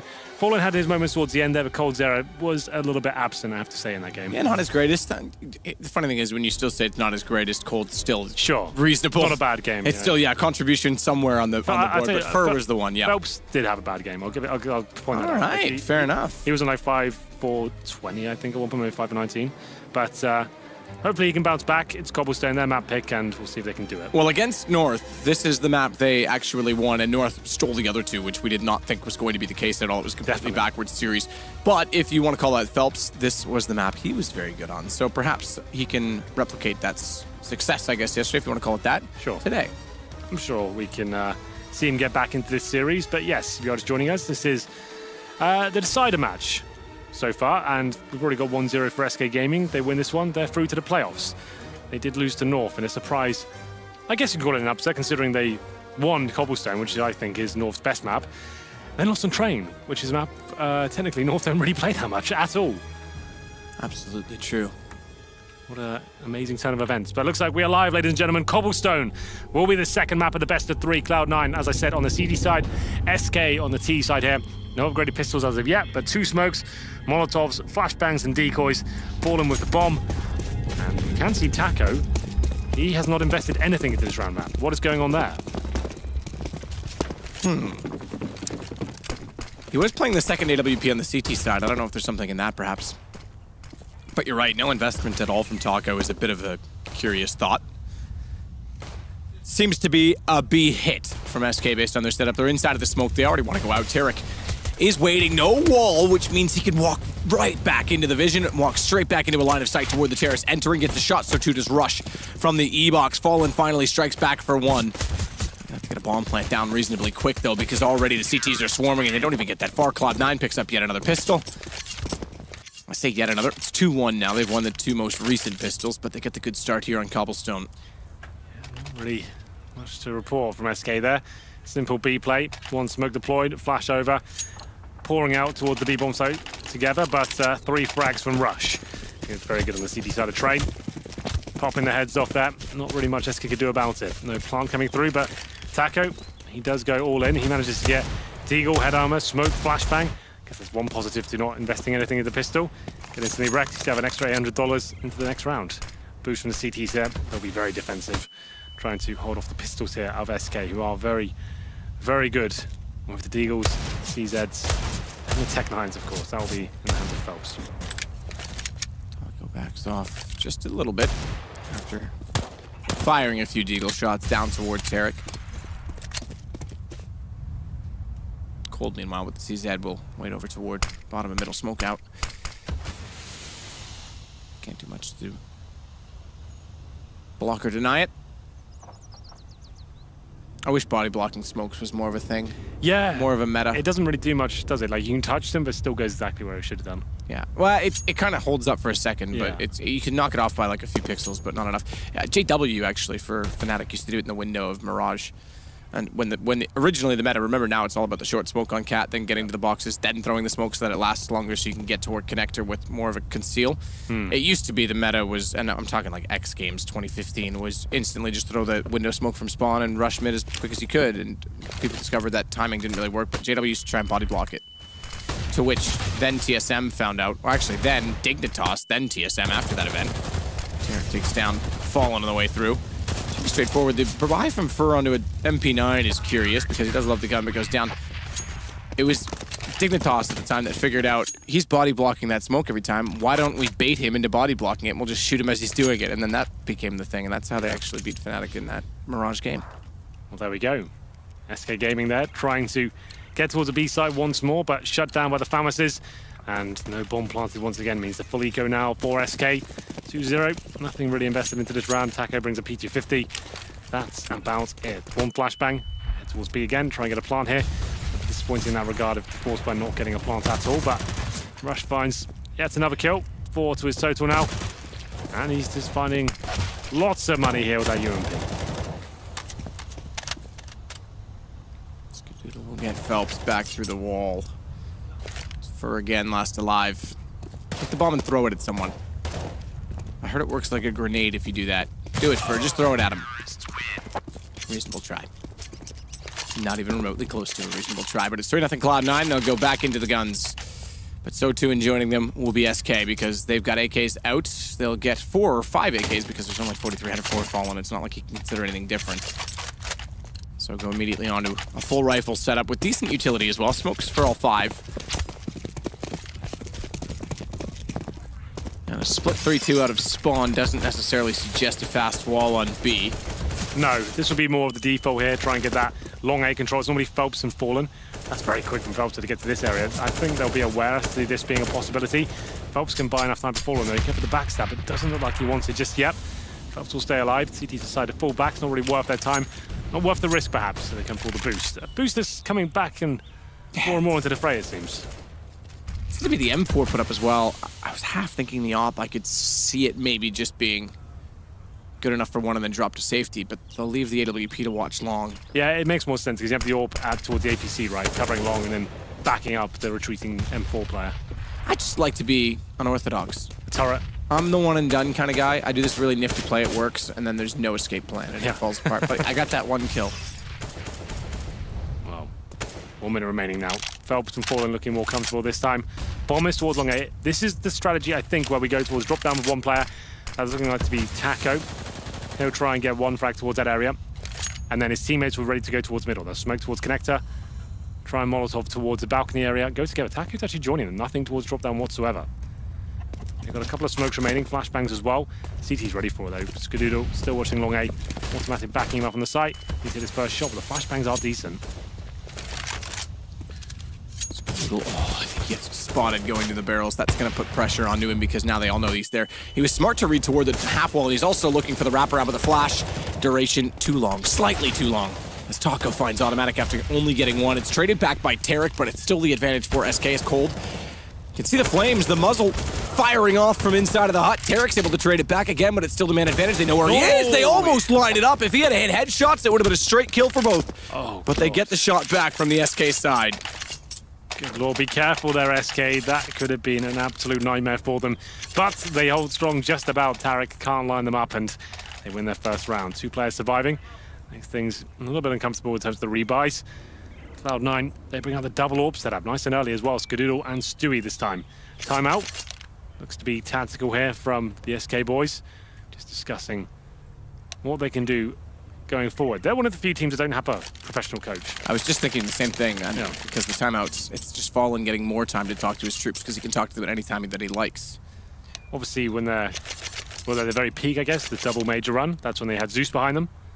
But ever since then, they have had like managers and stuff, but never really a full-time professional coach. So it's just interesting to know their current number 1 I guess team. Zeus was kind of. Yeah, that's what I meant. Oh, sorry. I thought you were talking about Dead, who's more. No, that's what it was. Yeah. So Zeus was definitely a coach for them, and that's the double major run. Yeah.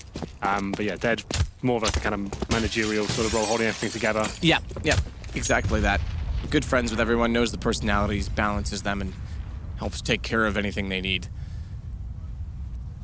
Autumn back out toward the hay bales. Has Skadoodle with him on the AWP. It's going to be a double up setup for Cloud9. Taco only with a deagle, so starts out without buying anything, and yet still is the one with the tattered economy on the SK side. Good shot from Automatic, finds Phelps. Couldn't quite locate a shot back, onto Skadoodle. He gets taken down immediately as Fallen will follow up, so they actually create another opening as Fur sneaks into the lower side of the A entrance, the mid side. Rush jumps back inside of the side as a flash lands, but Tarek is the next in line to spot anyone, and he's going to go more passive, so they don't feel like taking confrontations. They want to try and rest a little bit on this 3-man situation by which they are still down 1, and let SK be the one to make the next move. Yeah. Looking very good towards his A side of the map. Fallen jumps out of long A here. This is nuts, but Cobelstone taking 2 frags. Fallen took the attention away, and Cobelstone strikes at the same time. That's round done. That was a double up set up for Cloud9 as well. Not really much they can do with this retake. So this depot from SK working very nicely indeed. It's Phelps and Fallen getting long A control, finding the frags required. Cloud9 went in a more of aggressive stance there as well to try and lock that down. Lost both the frags at the beginning of one trade, but wasn't quite enough there. And Cobelstone finding some form now, it seems. We did see on train he looked a little bit quiet than what we're used to, but that's a huge round by him. Finds 2 frags, stays alive as well. Answer to Stewie to try and save the AWP as he waits above drop down here. He should be able to do so. Threat looms from the fact that first close. He checks this. I don't have time to get up there now. I don't think. Oh, he's just going to, but Stewie hears him coming and therefore takes him down. So the op still saved over. SK responding after losing the pistol. The shot by Automatic was decent to find Phelps, but Fallen was able to get back into position to get Skadoodle before he could repeak. And that entrance with Cold was very good. You said it right. Fallen did take away all of the attention because they just spotted each other fractionally, and it was enough to throw off Rush, who was sitting front stables. I don't personally like that position, but a lot of people do. Well, there we go. Stewie with the chance to find the first frag. Obviously not forcing around this round, and it's going to be Stewie saving the AWP. No one getting anything at all. No Deagles or CZs. Hoping Stewie could maybe get the first pick there. Narrowly misses out on it, and now Taco does find Stewie. That's the orb dropped, and a missed shot means he should run away with this round. Gets dinked in the process, but finds 3 frags. No problem for Taco. No problem at all. Cold able to find Skadoodle as well. Next one is in the same position. It's Tarek. No one's really got eyes on Tarek, though. Here we go. Don't move. Let everyone run away. And get a full 10-second ninja. Don't shoot. Defuse now. No, as soon as he touches it, Taco has to run further away. He's low HP. Oh, he's missed the shot, though. And as soon as he takes down Taco anyway, he might get the kill. You're right. No, he doesn't. As soon as he took down Taco anyway, they would immediately show up again, and he wouldn't be able to get full 10 seconds. But it was worth the attempt. Sneaky Beaver. Timeout once again for SK. So after winning 3 rounds in a row. Interesting that they've used 2, both of them after winning rounds. Yeah, absolutely. That's piquing my interest. But the money for Cloud9, we'll have a look at that as well. Obviously not really investing a single thing into the last round. We'll buy up to this one. No kits, no head armor. That is a bit of a problem with Phelps on that UMP. Falling back on the orb himself. And no kits available for Cloud9. Skadoodle, no nades whatsoever. Oh, gets the smoke. And a kid as well. There we go. He's just kind of contemplating how he invests the rest of his utility there. And here we go. Unpause comes through. I guess at this point, it was a chance for Fallen to track the money, work out where Cloud9 were. Knowing they saved the North and they didn't invest anything to that round, work out where they'd be positioned. And this is a very difficult round for the North American side. Tarek will do what he can with it. Is that a missed CT smoke? I think so, yeah. I don't think that bounced off box. I think that landed light. Yeah, that's so useless for them now. Yep, completely. Tarek got close enough to a gap inside of the broken part of the wall, but it's still not enough. They're not going to walk toward that wide open as it is. Automatic, meanwhile, in danger. Good headshot onto Cold. He knows one's gone by as well. Gone up the ramp at middle, so he'll start to put his attention there instead. Phelps covering off with his teammate Fallen, who takes Tarek. They missed a shot though onto Stewie. Have to be still slightly curious as to where Automatic went. But the low HP on Stewie, late reactions from Phelps. Low HP on Stewie should be enough to take him down. He gets sword cannons. If Fur's not had this information relayed to him, it'll be a tough entrance, but he knows exactly where he is. Great calls and communication. And Phelps knows as well, based on the same calls, that someone from danger is missing. It's Automatic. They find him on the ramp. Instant headshot as well, without the head armor to work with. Executed at the top of the ramp. It was a difficult financial situation for Cloud9. Have to take yet another eco here. 4 rounds against them in a row. And Phelps, he's loving this prospect. He'll be buying the MAC-10. Running around, trying to farm some cash here. Orb still for Fallen. Decent attempt from Cloud9 to find a round after losing the first 2 frags. Managed to get back into it with some valiant attempts from Automatic, but wasn't enough. They've lost the lead at this point. Still doing okay, but Still relying on that pistol and 2-round victory after that. Haven't posted a single gun round as of yet. Phelps, okay. Mac in the middle. Somehow taken down. Taco, good entrance though. Again against pistols, last time had 3 here, has to get out of there with only 7 HP nearly. It's blocked by Cold, but no one pursuing, and Cold next in. He's able to follow up and find the remainder. This could still go wrong, you know. All right, Henry. Something could happen. Always the pessimist. Or optimist for Cloud9. Optimist for Cloud9, but you phrased it in a negative light. This could go wrong. The glass half empty. Cold sits on the box to watch toward the E-box. No one pushing through yet, so the pistols, yes, you're right, do have 2 players on low HP, but not much of a chance of finding entries. For will find Rush immediately, and therefore, round pretty much secured. SK gonna find 5 in a row. So it's fortunate, therefore, that Cloud9 was able to pick up the pistol. Automatic, Deagle. Not really gonna be able to do much now that he's spotted. Don't even need to go that aggressive, and Fur's gonna try and slip up closer than Automatic realizes. 5-3, Cloud9. Making things a little bit interesting there with the damage inflicted at the very start, and they did find Phelps on the MAC-10, but that's the whole idea of that play. You bring out the MAC-10 and go investigate for information. Even if it goes down, it's pretty useless against head armor and Kevlar, so it doesn't really do too much for them. And now we're going to another full gun round here. 5-3 for SK, 5 rounds in a row. Maximum loss bonus for Cloud9. Double orbs once again. It seems like a lot of teams are trying to force themselves on double orbs on the CDW combo. It seems like most teams are going for that stance right now. I haven't seen it have a tremendous amount of impact. I prefer the single orb moving that around still. But we'll see if Skadoodle and Tarek can make it work. He'll be orbing now. They have said they have many options with the AWP in this team. I don't like that though. I think that's too inconsistent. I prefer to have well-versed AWPers that are used to doing it, and they're doing it consistently. It feels like this is a bit of a scramble. That's why that Fnatic lineup, you remember, they kept changing up every single map and round. Yeah. I hated that. Every single round is accurate. That's Marco. Sorry? That's one of them gone. Yeah, well, Fallen's gotten Skadoodle as well, so both of them are gone. Fallen finds Automatic. He's got pretty much everyone in his sights and kills them quite quickly in doing so. Very efficient on the AWP. Pushing smokes. Why not? Stu has at least picked up one of the AWPs that was dropped over. They're going to try and save that at this point in time because SK is walking the bomb into an empty A site. And in fact, the bomb is the only one in A. The rest have a nice perimeter, slowly closing down like a garbage dispenser in Star Wars on the remaining players in B. Very specific reference, but I like it. It's a good one though, right? Yeah. There's Rush. Oh, waits. He's able to at least get Phelps. Turns and finds Taco quite quickly, but AWP down and M4 as well. That was the goal for SK Gaming. 6-3. SK Gaming looking dominant right now. That's Fallen doing what he does best, as we said. Pretty quiet on train, but those are 2 sublime shots there with the AWP.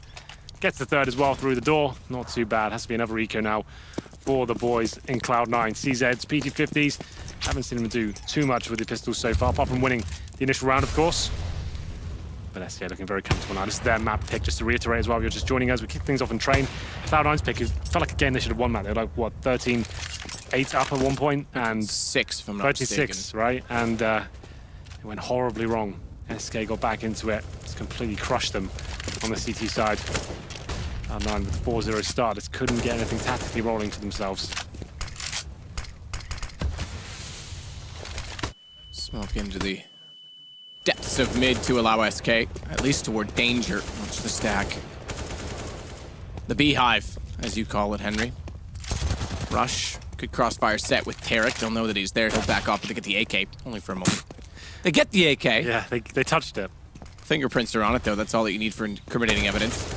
Yeah, well, Elzera sentences Tarek to death. I like it. And it will be a 4-on-1 situation. Stewie, last player remaining. Fur, looking great as usual. 3 more kills for him. And we do have another buy. Surely not the double orb. It's not looking amazing for them. I'd prefer to have rifle crossfires at this point. Tarek, what are you saying? Stewie with the orb this time. And now Skadoodle. See what I mean by the inconsistencies? Like, that, for me, that's just frustrating. Like, that's not the kind of yeah, Skadoodle's had it both times, but yeah, that's Stewie fine. and Tarek. So mixing it up, like, obviously you've got some weird different setups there. Like, it's difficult for the players to really get into the groove of AWPing this map if you're changing up different rounds. And sure, you have options, and it's nice to have that sometimes, but for me, as a CS team, I want to have the same people doing the same roles. Sometimes it's spawn dependent, which actually I think I don't like for the sake of inconsistency. I think that also speaks to your argument about bringing back set spawn rotations, because then you could predict when you want to save and not, I guess to buy double ops and not, or when to save to get the double ops when you know your spawn is coming up to have aggressive stances. I think that that could actually affect buying as well as everything. In terms of setup, Tarek in the smoke, trying to get lost, basically. Wants to be forgotten about, but he won't be. He's definitely been kept track of by Taco, who immediately swings wide to find him, revealing himself in an attempt to catch them off guard. It's just Skadoodle remaining on the AWP, and they're pushing quite quickly. Good no-scope to find Fur. Knows Phelps is also close by, and Phelps realizes he's decent without using a scope, so he slows down. He quicks onto him, and can't click, onto Fallen. So down he goes, 8 now in a row for SK. Full wall of smoke towards B. Cloud9, certainly a new squad. It's their first tournament with this roster. It's very difficult to hold off those sort of rounds. You have to give them that. It's no easy feat to hold off those sort of execution from the likes of North and SK, who do it perfectly as well, especially when they're hitting shots like this time and time again. Fallen spots on through the smoke, no bug there. This is a little gap to work with, and he gets the last shot as well. He seems like he's really getting into the zone now. Fallen, 12 kills, 4 deaths, much better than he was in Train. Has to be another eco now for the Cloud9 side. Yet to post any sort of rifle round. And that double orb setup for me, it's just not working. I think these boys rely on Skadoodle to orb for you. You've got fantastic riflers available. Get the crossfires set up there, and let's do what you do best instead of trying to force that issue every single time. It probably works online in the practices and stuff. They probably like wreak havoc with the double orbs in North America in the practice and stuff, but against SK, I don't think they're going to be able to get much done. Too many smokes, too many Molotovs deployed, the flashbangs are out. Need a bit more versatility, I guess. Boost goes up. Rush. Might as well just, here, let me help you up there so you can die. Puts him straight into the AK-47 Furs. They were therefore able to go after the man boosting him. Automatic, they had to know he was down there. Good shot from Tarek on the CZ. I have a lot more of those up his sleeve. Apparently does not. 9-3 now for SK. This is more what we would have expected. T-side as well on Cobelstone. And we're going to get a timeout for Cloud9. Their second timeout. So 4 timeouts have been used already in this game. 2 aside. Yeah. All of them after SK have won rounds. It's true. But I wouldn't lie to you, Hank. This one is for Cloud9, of course. Single orb setup running. It's going to be... Oh no, it was Tarek buying an orb first. Skadoodle yet to buy. They really want to make this double orb setup work, don't they? Which it hasn't been. They really want to force this issue. Tarek orbing this time, as Stewie before. 3 M4s. Let's see if they can get rolling with this one. It seems like Tarek goes towards the upper platform and Skadoodle orbs on the A side of the map. It's good to know. We're learning about this roster, of course. We haven't seen this new look Cloud9 as of yet, so I can't really tell you their tendencies on each map as of this point. Obviously, everything's changed up, and I'm learning as we go on as well. No head armor for the Cloud9 side, but that's fine up against just AKs and orbs here. A bit of an issue if a pistol gets brought out. Fallen watches towards upper platform once again. We'll follow Tarek. Doesn't go aggressive this time towards the chicken coop. More defensive line, which I probably prefer in this instance, considering it was getting wrecked on the upper platform. And Skadoodle. Yeah, it wasn't really top and middle. Well. No, it was not. And Skadoodle will be playing top and middle, watching the connected door.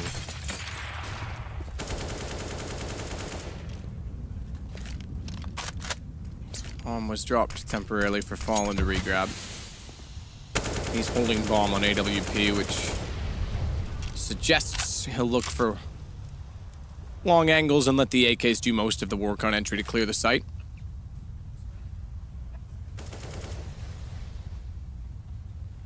Not really a revelation by any sense. Stu will sit by the tree. Double checks the archway with a Molotov, no one inside of it. Smoked off as well, so he just pre-fired it, but Skadoodle started off by getting Fallen early.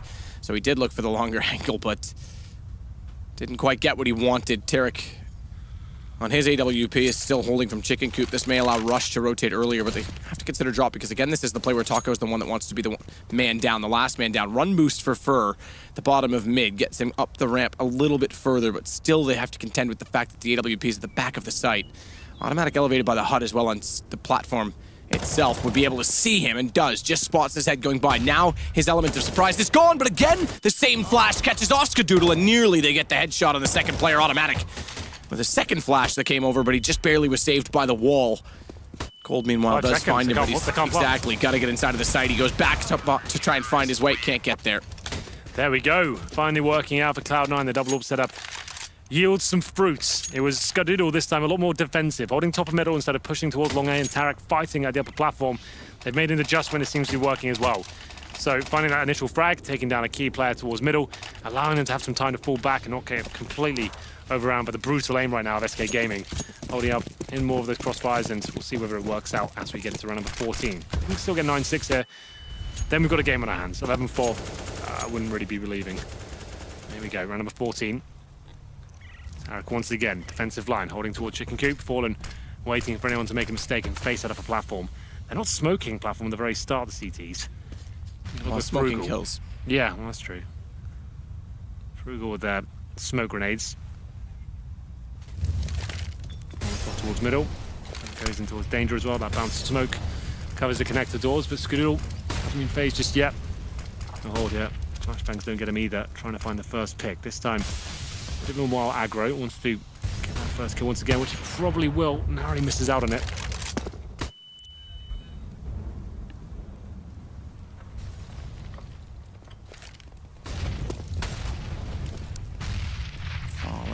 Getting closer, but Skadoodle's position is key.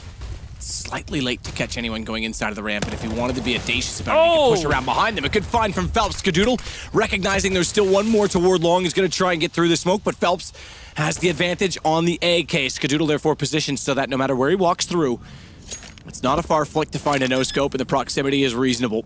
Instead, bomb to be planted. Stewie can't quite deny it, so Cold gets it down and gives his team a chance. His team being fur inside of the smoke right now, causing the most amount of devastation. Unfortunately, Taco found by Tarek means that he still has work to do and they know where he is. Flash over, can't quite spot toward cannons just yet, but doesn't need to round until they go onto the defuse. Good read from Stewie, knowing that he was likely close by for that exact reason, but he lost his teammate at the same time, and Fallen shows up exactly when he's uninvited. Yeah, tries to drop the smoke and bait out that he's going for the defuse there, but Fallen faces just before it blooms, and that's the harsh reset now for Cloud9. Should almost certainly be 11-4 here. They've picked up one gun round in this first half after going up 3-0. Definitely was up in the air. That's where the Cloud9 can win that one, but CZ across the board now. Smokes, flashbangs, no kits. One incendiary, Tarek no utility whatsoever, but this should be SK now. Finding that 11-4 scoreline. This is their map pick. Really one step closer to the 2-0 of the series and booking their place in the playoffs.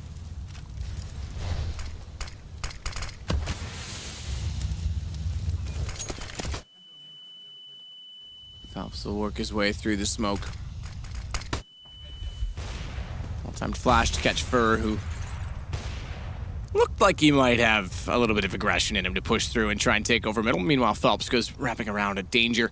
Automatic, therefore, has a bit of a problem. He's isolated, but his teammates will come to his aid. And the Pistols will grab a gun to work with. Something to work with at least, and they're finding more frags, it seems, at AK-47.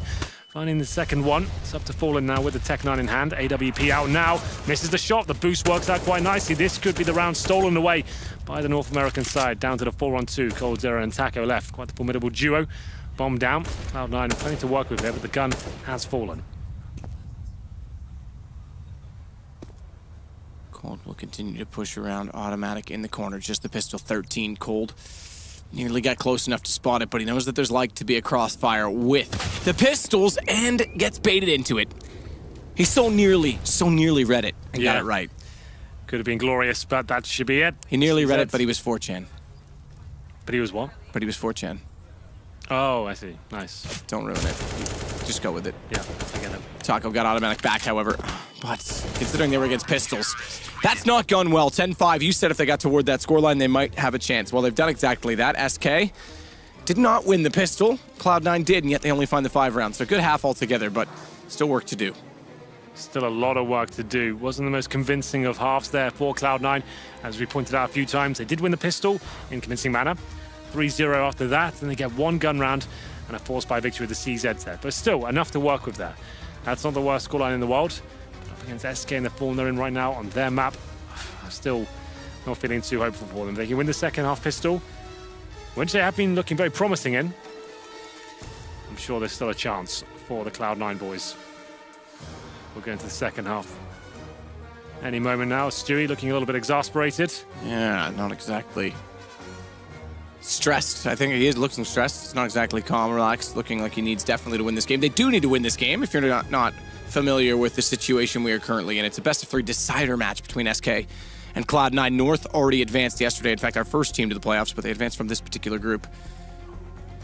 And it's 1-0 SK after winning Train. A map that Cloud9 had in their grasp. I think you cannot dispute that. No, for sure. That was theirs. They're not pick. 13-6, 27 up. All fell apart. Must-win round for Cloud9. 1 smoke, 2 flashbangs, and headshot for Fur. Aggressive towards long A. Still wants a little bit more from this as well. Surely he falls back, but so aggressive. Wants to find even more kills. He gets 2, surely not 3. Oh God, it's a massacre. 3 headshots with that silenced USP. Well done, Fur. But SK in a perfect position finds Stewie as well. He may not get the ace because Tarek's well removed from it, although getting Taco, let him hunt. He had one taken away from him on Train. I don't think SK is the team to really care about personal stats. They just want to close it out, although Cold boys, going down. down. Tarek, yeah, he could pull this back if they're not too careful about things. Grabs the bomb out of all this as well and goes back toward the drop room. They're all rotating over toward A.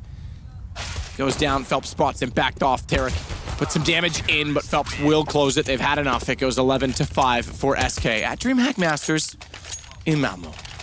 4 kills of Fur. He's definitely gunning for the MVP of this tournament so far. Looking fantastic. Most players, when they get the first pick, as I pointed out, you're trying to keep that advantage, keep it a 5-on-4, hedge your bets, and work back towards the ace side. He's not happy with that. He just wants to headshot absolutely everyone. Why not? 11-5 has to be the force buy from Cloud9. Tara got a few kills in return, meaning he can buy a scout here. Teammates with Tech 9s and Deagles, but they can't win this round. That could be it for the North American squad.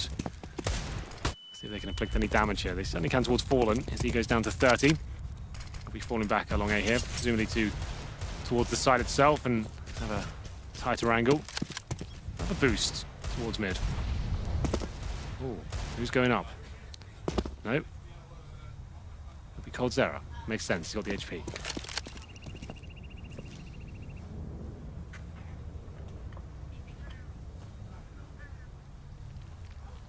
Sits behind box.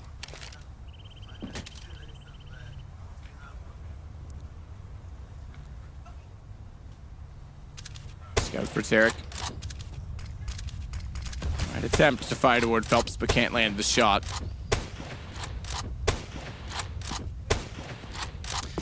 He normally does that with the AK, if you remember.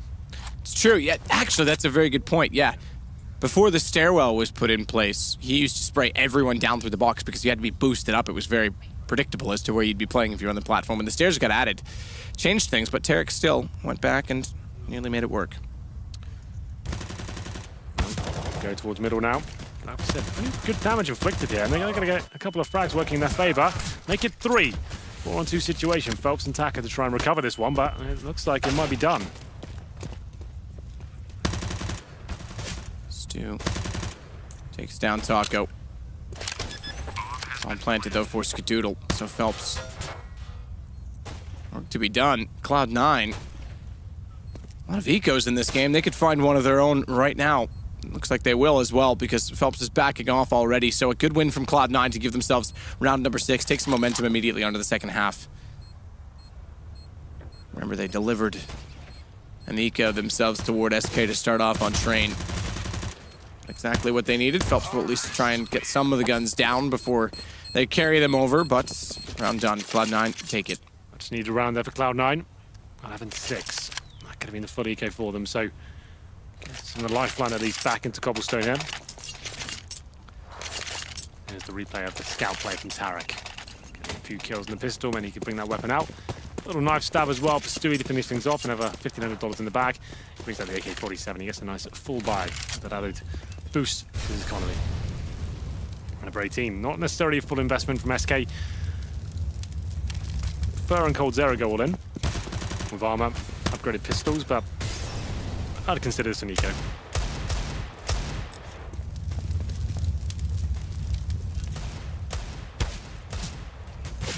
Cloud9 found out though by Cold Zero. So yes, consider this an eco, but it might be an eco with a good start. Good rush. Look at Skadoodle's HP along with Rush, because he's down to 4.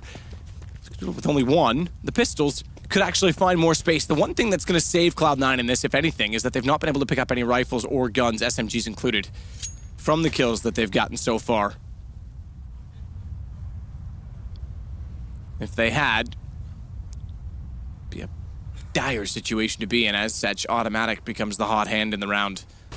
Always comes down to timing, doesn't it? And there it is. Skadoodle finds the frag back, but this might not be done just yet. But we're one step closer now for Cloud9. 3-on-1. Phelps with 2 low HP players to find, but not really the position to do it. He comes from top of middle now. It looks like Cloud9 have got himself another round on the board here. But I'll be very careful indeed before they plant. Want to make sure they check every crevice of the bomb site. And the bomb will be planted nice and open. Should be guaranteeing the round now.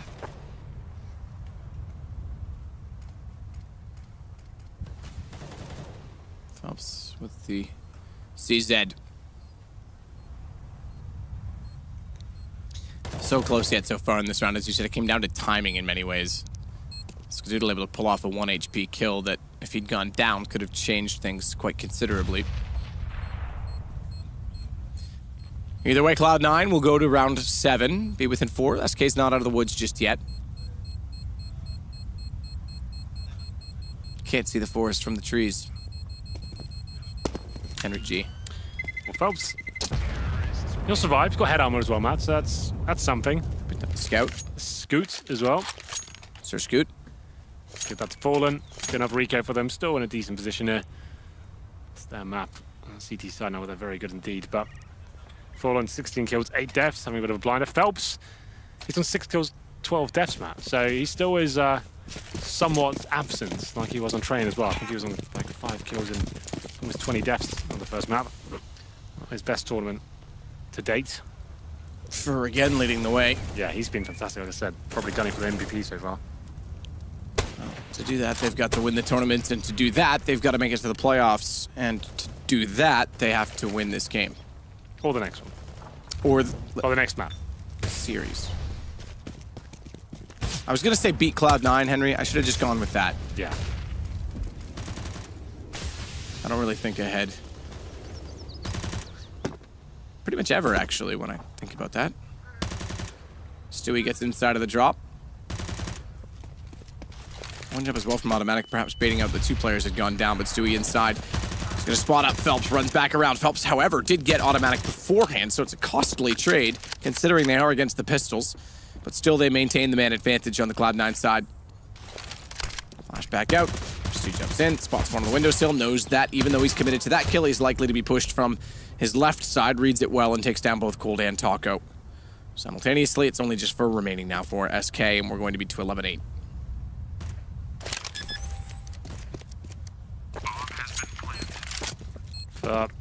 Last player remaining, PT-50 in hand. Does find that Scout again. That seems to be picked up every single round. Is Tarex. It's being kept alive here after his successful performance in round number 2. Oh, yeah, that's not bad. Yeah, that'll do nicely. Hasn't got any armor to save, but that gives him an extra $300 right there. I like how he knew he hit him too, because he swapped to the pistol and just tapped him out.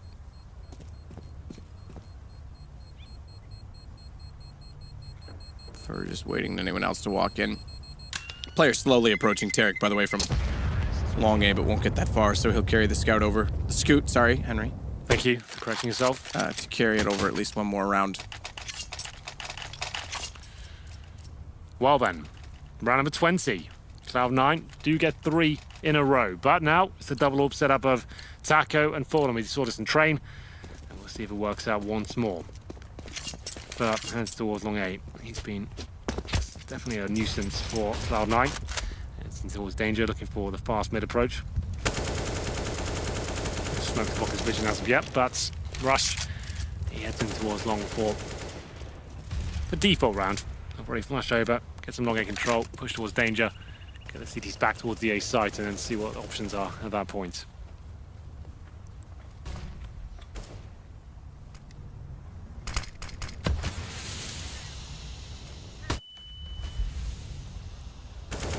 Play. Smoke out. Fallen trying to fire through it. Thought I might have something in it for the second one if Tarek had gotten a little bit careless with his movement and walked back out at the same time. Fallen would have hit the shot, but doesn't. So with a minute to go, everyone's still alive. Slight damage onto Stewart, finally. He's the first one to take any damage at all. In fact, from an aid lob down through middle. I think Fur was the one to throw that, so he'll back off towards top middle. Bomb still inside of B tunnels, could go either way in the map, so they can't commit to over-rotating just yet, and Phelps has no information through the smoke at long. He's covered off. Utility warfare. We have got that long air control and danger as well for Cloud9. Time ticking away though. Looks like they will finish up towards the A site. Still with 3 smokes, flashbangs and a Molotov as well. Should be a basic execution here, but Fallen, he's still on the A side of the map. He currently holds towards connector, watching middle, and Fur, he's by the stable. Can see the smoke's coming in now. He'll give the call. That's going to be a final A play. Can he find the frags? Gets one, but Tarek takes him down. Now it's up to Fallen to start hitting shots, but of course, he does that with great style, but Stewie keeping the dream alive here. 8 seconds, they're not on the other side. The bomb's down. I think that's it. They can't win. No, that is it. That is absolutely it. Phelps just needs to stay alive, and they can't find him. So success for SK after winning pistol. They finally get their second round of the half. They'll go to 12-8, 4 to go. They keep SK modest though. Certainly do, yeah, absolutely. I mean, the money is still a factor. Yeah, they save the orb as Phelps finds it, but bit of a nightmare situation there for Cloud9. Letting time run away from them, but still they had enough time when they finally executed. Just Fallen hitting that shot, drops the bomb with like 10 seconds remaining. A bit of a fumble, couldn't get it down. And now you can see UMP's Famis is coming out. Cloud9 could win this. It's going to be a double eco and a chance then potentially get to 11 rounds here. Almost tie things up. So this is definitely not over just yet. This is a huge round for them. Can't allow Fallen to run away with it. He'll be a little bit more aggressive than usual considering his teammates are so under-equipped.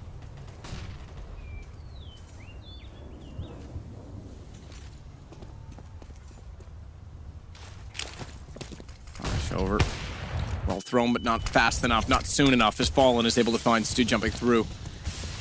Back toward the balcony. Flash high in the sky as well as he rotates back over toward the A side. He's going to stay toward the hut rather than barrels, but doesn't realize it.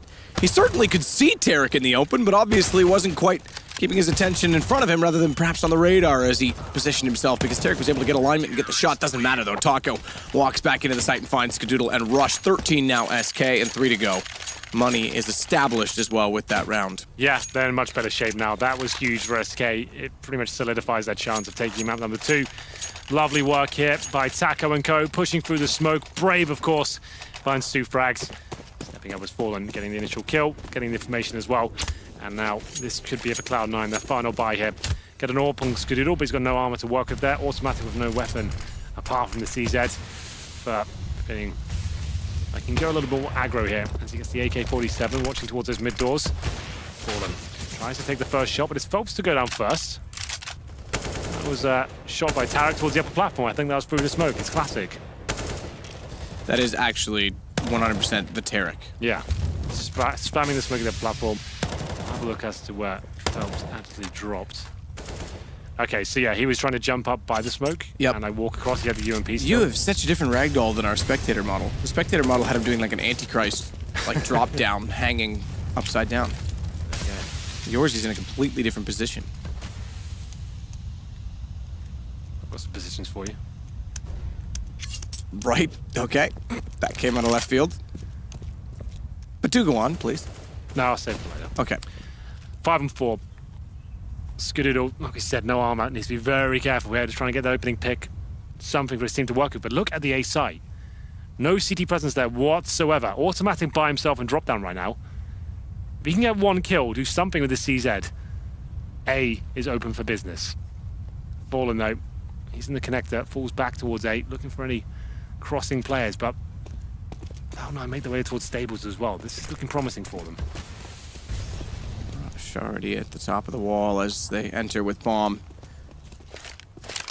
SK may call the concede early. Automatics in between them all as well at drop room with just the pistol. Yeah, they might. Yeah, I think they are saving. It's over. There's no point. I mean, 5 versus 4 on a retake, you've got to take over a whole site. And you're 13-8 up. No need. Especially as we just said, they just started to establish their economy. It was limited considerably. So every gun matters at this point in time. For both sides, for that matter. because everyone on Cloud9 right now has 3 digits or less, so they won't even chase this. We might actually get a round that ends with 9 alive. It looks like that's going to be the case. Automatic is the only one that might potentially foil that. Well, there you go, 1 kill. 1 kill is all it takes. I guess it was just SK Gaming taking a bit of a gamble there. They lost the first frag on Phelps, got spammed through the smoke by Tarek. They made a bit of a call to assume, fortunately not though, Cloud9 to make the call to walk up middle. Out of long A as well, by the stable, found an open bomb site, bomb planted, and you're right, as soon as SK Gaming got that information, it's like, well, might as well save our money here. Might as well keep the weapons up and look towards the next round, where hopefully we won't lose the first pick. Smokes deployed towards B nice and early here. Could be the play off the bat. 4 players head towards the B halls, and 1's in towards middle. That's Stewie, who's trying to show as much presence as he can and go for the split here. But Fur takes him down, of course he does with that AK. Phelps getting closer inside of the smoke. It's Taco, though, at KFC that could be the real problem for them. Phelps easily able to get Tarek. Don't overcommit, though, so it means that the player at KFC, Taco, can't go anywhere. He's smoked off as well, so he's got to be even more patient, and while he's patient, it all goes the other way. Cloud9, they walk in with 2 to the good on rush, 1 automatic. Falling on the flank, meanwhile, WP. It was the shot, but it still baits in Taco, so somehow they still get the kill. Do they recognize the fact that there's 2? I think Taco spots it and does, and Fallen would have already seen it anyway, but it's a one-on-one. Nearly gets caught out without the gun. Ready, gets close, Fallen still pulls it together in time, and SK pick up another round that perhaps they had nothing in. It seemed like it all gone wrong, that missed shot from Fallen the upper platform, but you're right, it was Taco on 10 HP, waiting for that flashbang. It's perfect as well. Flashes 2 players, he strikes, gets the headshot, takes the aggro away from Fallen as well, and there it is, the classic Fallen calling card. Close range AWPs, forcing his opponents into unfavorable situations, nailing the shot, and 14-9 comes through. No plants, and a forced buy for Cloud9 as they call the pause here. Looking desperate now. They feel like that was their round, it was done. But Fallen with the flank, looking much, much better here. Fallen 19 kills, 11 deaths, but still top of the charts with 22. Fur with the initial kill as Stewie tried to show presence towards the A side of the map, got completely eviscerated by Fur. Do keep the money relatively weak still for the CD side, but their money's hardly in a great position either. Trying to deny match point, that is Cloud9. Galil, Tech9, CZ, 2 AKs, automatic with just 1 smoke and a pistol. Pretty dire times. With only 1 stage of loss bonus as well. Lose this round, I'm almost certain it's game over, that's it.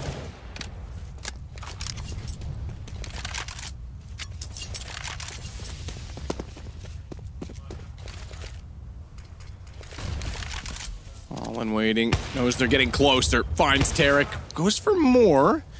Normally quite quick in those situations. He actually oversteps the mark. So too does Cold. He just rushes back in and thinks, I'll get the jump on them. No, fool be you, Cold. For meanwhile, back out from long will rotate back around and catch them inside of the site. Does take down Skadoodle. That's the bomb as well, so it causes some confusion. But a missed shot from Taco, found by Stu, is traded back by Fur. It's Phelps is the next to line. Phelps to get them both. They couldn't get to the site. The dropped bomb meant they had to hold station. And it was just enough time to let the rotations come in for SK. Only the 10th kill for Phelps, but those 2 important because it puts them on map point. That would have been difficult for SK to recover from in terms of their financial situation falling apart. So Phelps, sure, he hasn't got many frags, but those are 2 huge ones. Looked like it was going to be a difficult round for SK after losing the initial trade. Fallen went down and they picked up the AWP, but Phelps comes out on top there. Has to be the force buy, of course, for Cloud9. 1 more round will do it. Secure the place in the playoffs. That goes down to 40 HP. Very aggressive player. Likes to take every challenge he possibly can. Cloud9 just waiting for him to push that long A position. They're down 38 points of health, but still, only 1, they get 2 smokes for Cloud9 now and a couple of flashbangs. That's all they really have to work with there.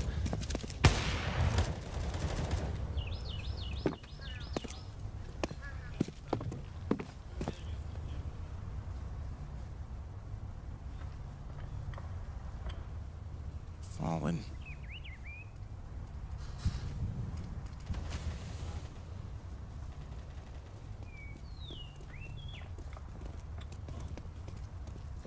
Still watch toward long.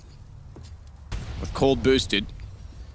He wants Cold to cover off the bottom of middle. Oh, Fallen, don't look the wrong way too soon. They have got a player into ward drop. It's the right call. Automatic's there. He takes down Fur, but Cold's going to have to be the one to step up. Top wall works. He stays there as well. He doesn't even drop off after one. And that might save and steal the round away the game as well, because Fallen's attention turned. I thought Cold had no chance in it. But Automatic on 9 HP will go down. Cold finding that kill fittingly as well to go 16-9 and 2-0. They'll make it into the playoffs and send our new Cloud9 packing their first event as a roster. There is some positives, but still work to be done. Definitely a lot of work to be done. It's a difficult prospect going up against SK, the #1 team in the world. It's your first tournament with this new look lineup. But to be fair, the new boys performed very well. Tarek and Rush, great performances on train, managing to top frag on the CT half, and I think generally speaking as well. But the T side on train, after having that huge lead, like 13-6, 37, whatever it was, the T side tactics weren't really there for them. That's obviously going to be growing pains as the team develops. CD sides look solid, but moving on to train after losing their own map pick, you felt like SK Gaming had that one ready to go. Yeah, absolutely. A little bit of concern when they got ecoed in the start of the second half and they started to close the gap a little bit, but then again, when SK got the guns back out, they were able to control it, hold it together, and Cold Zero in the last round looking sharp. Fallen, a little more consistent today. Much better on Cobelstone at least. Train lacking again, but still Cobelstone carried the team. Well, and Fur, I have to say, is the most consistent, therefore, over the whole series, especially in Train was and that nuts clutch from Fallen. The 1v1. Yes, that pretty much secured the game. That was over at that point. They win that round. Money was in the bin for SK. It was done.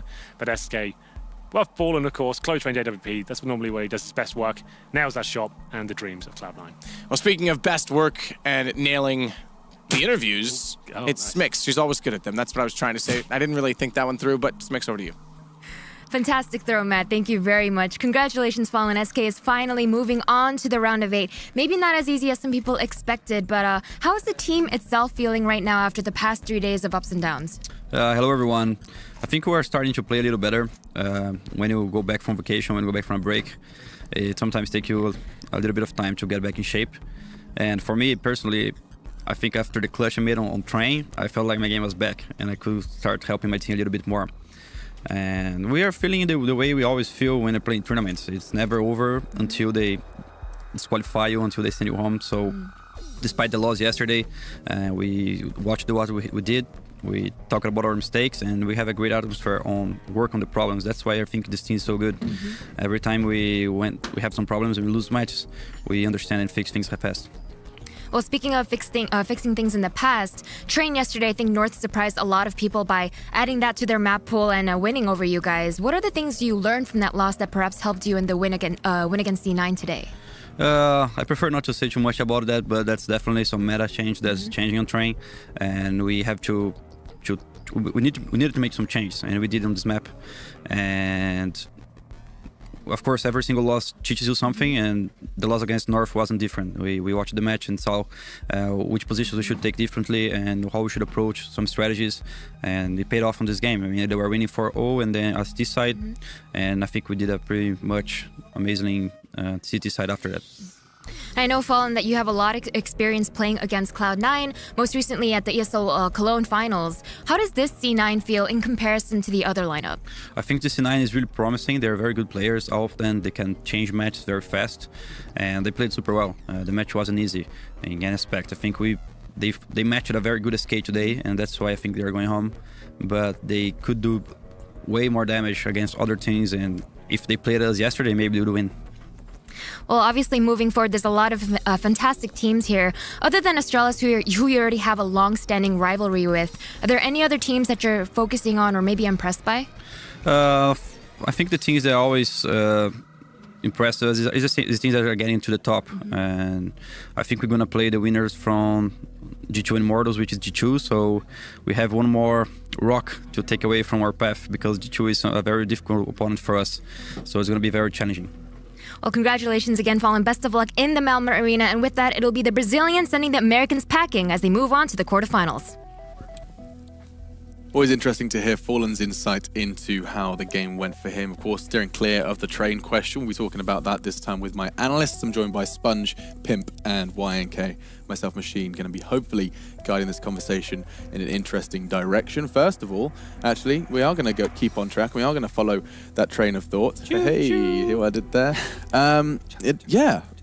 So sound effects aside. Yeah, I think the game plan that SK went in was either to get them into the game early, because it was quite aggressive and fast. They had some really interestingly timed out executes off the opening smokes, and then they would throw the next wave just as it was forcing Cloud9 to rotate, which I think was cool. But the issue when you play CS like that is you're playing against a Cloud9 lineup who loves to play heads-up CS. These are all guys who are focused on their spots on the map, and they're just fraggers, right? You could see time and time again running into Tarek's crosshair. He opened up the board 5 or 6 times on that CT side, getting the first kills, sometimes getting multi-frags, and that's not what I would go into the game plan against a team like Cloud9, especially a new roster.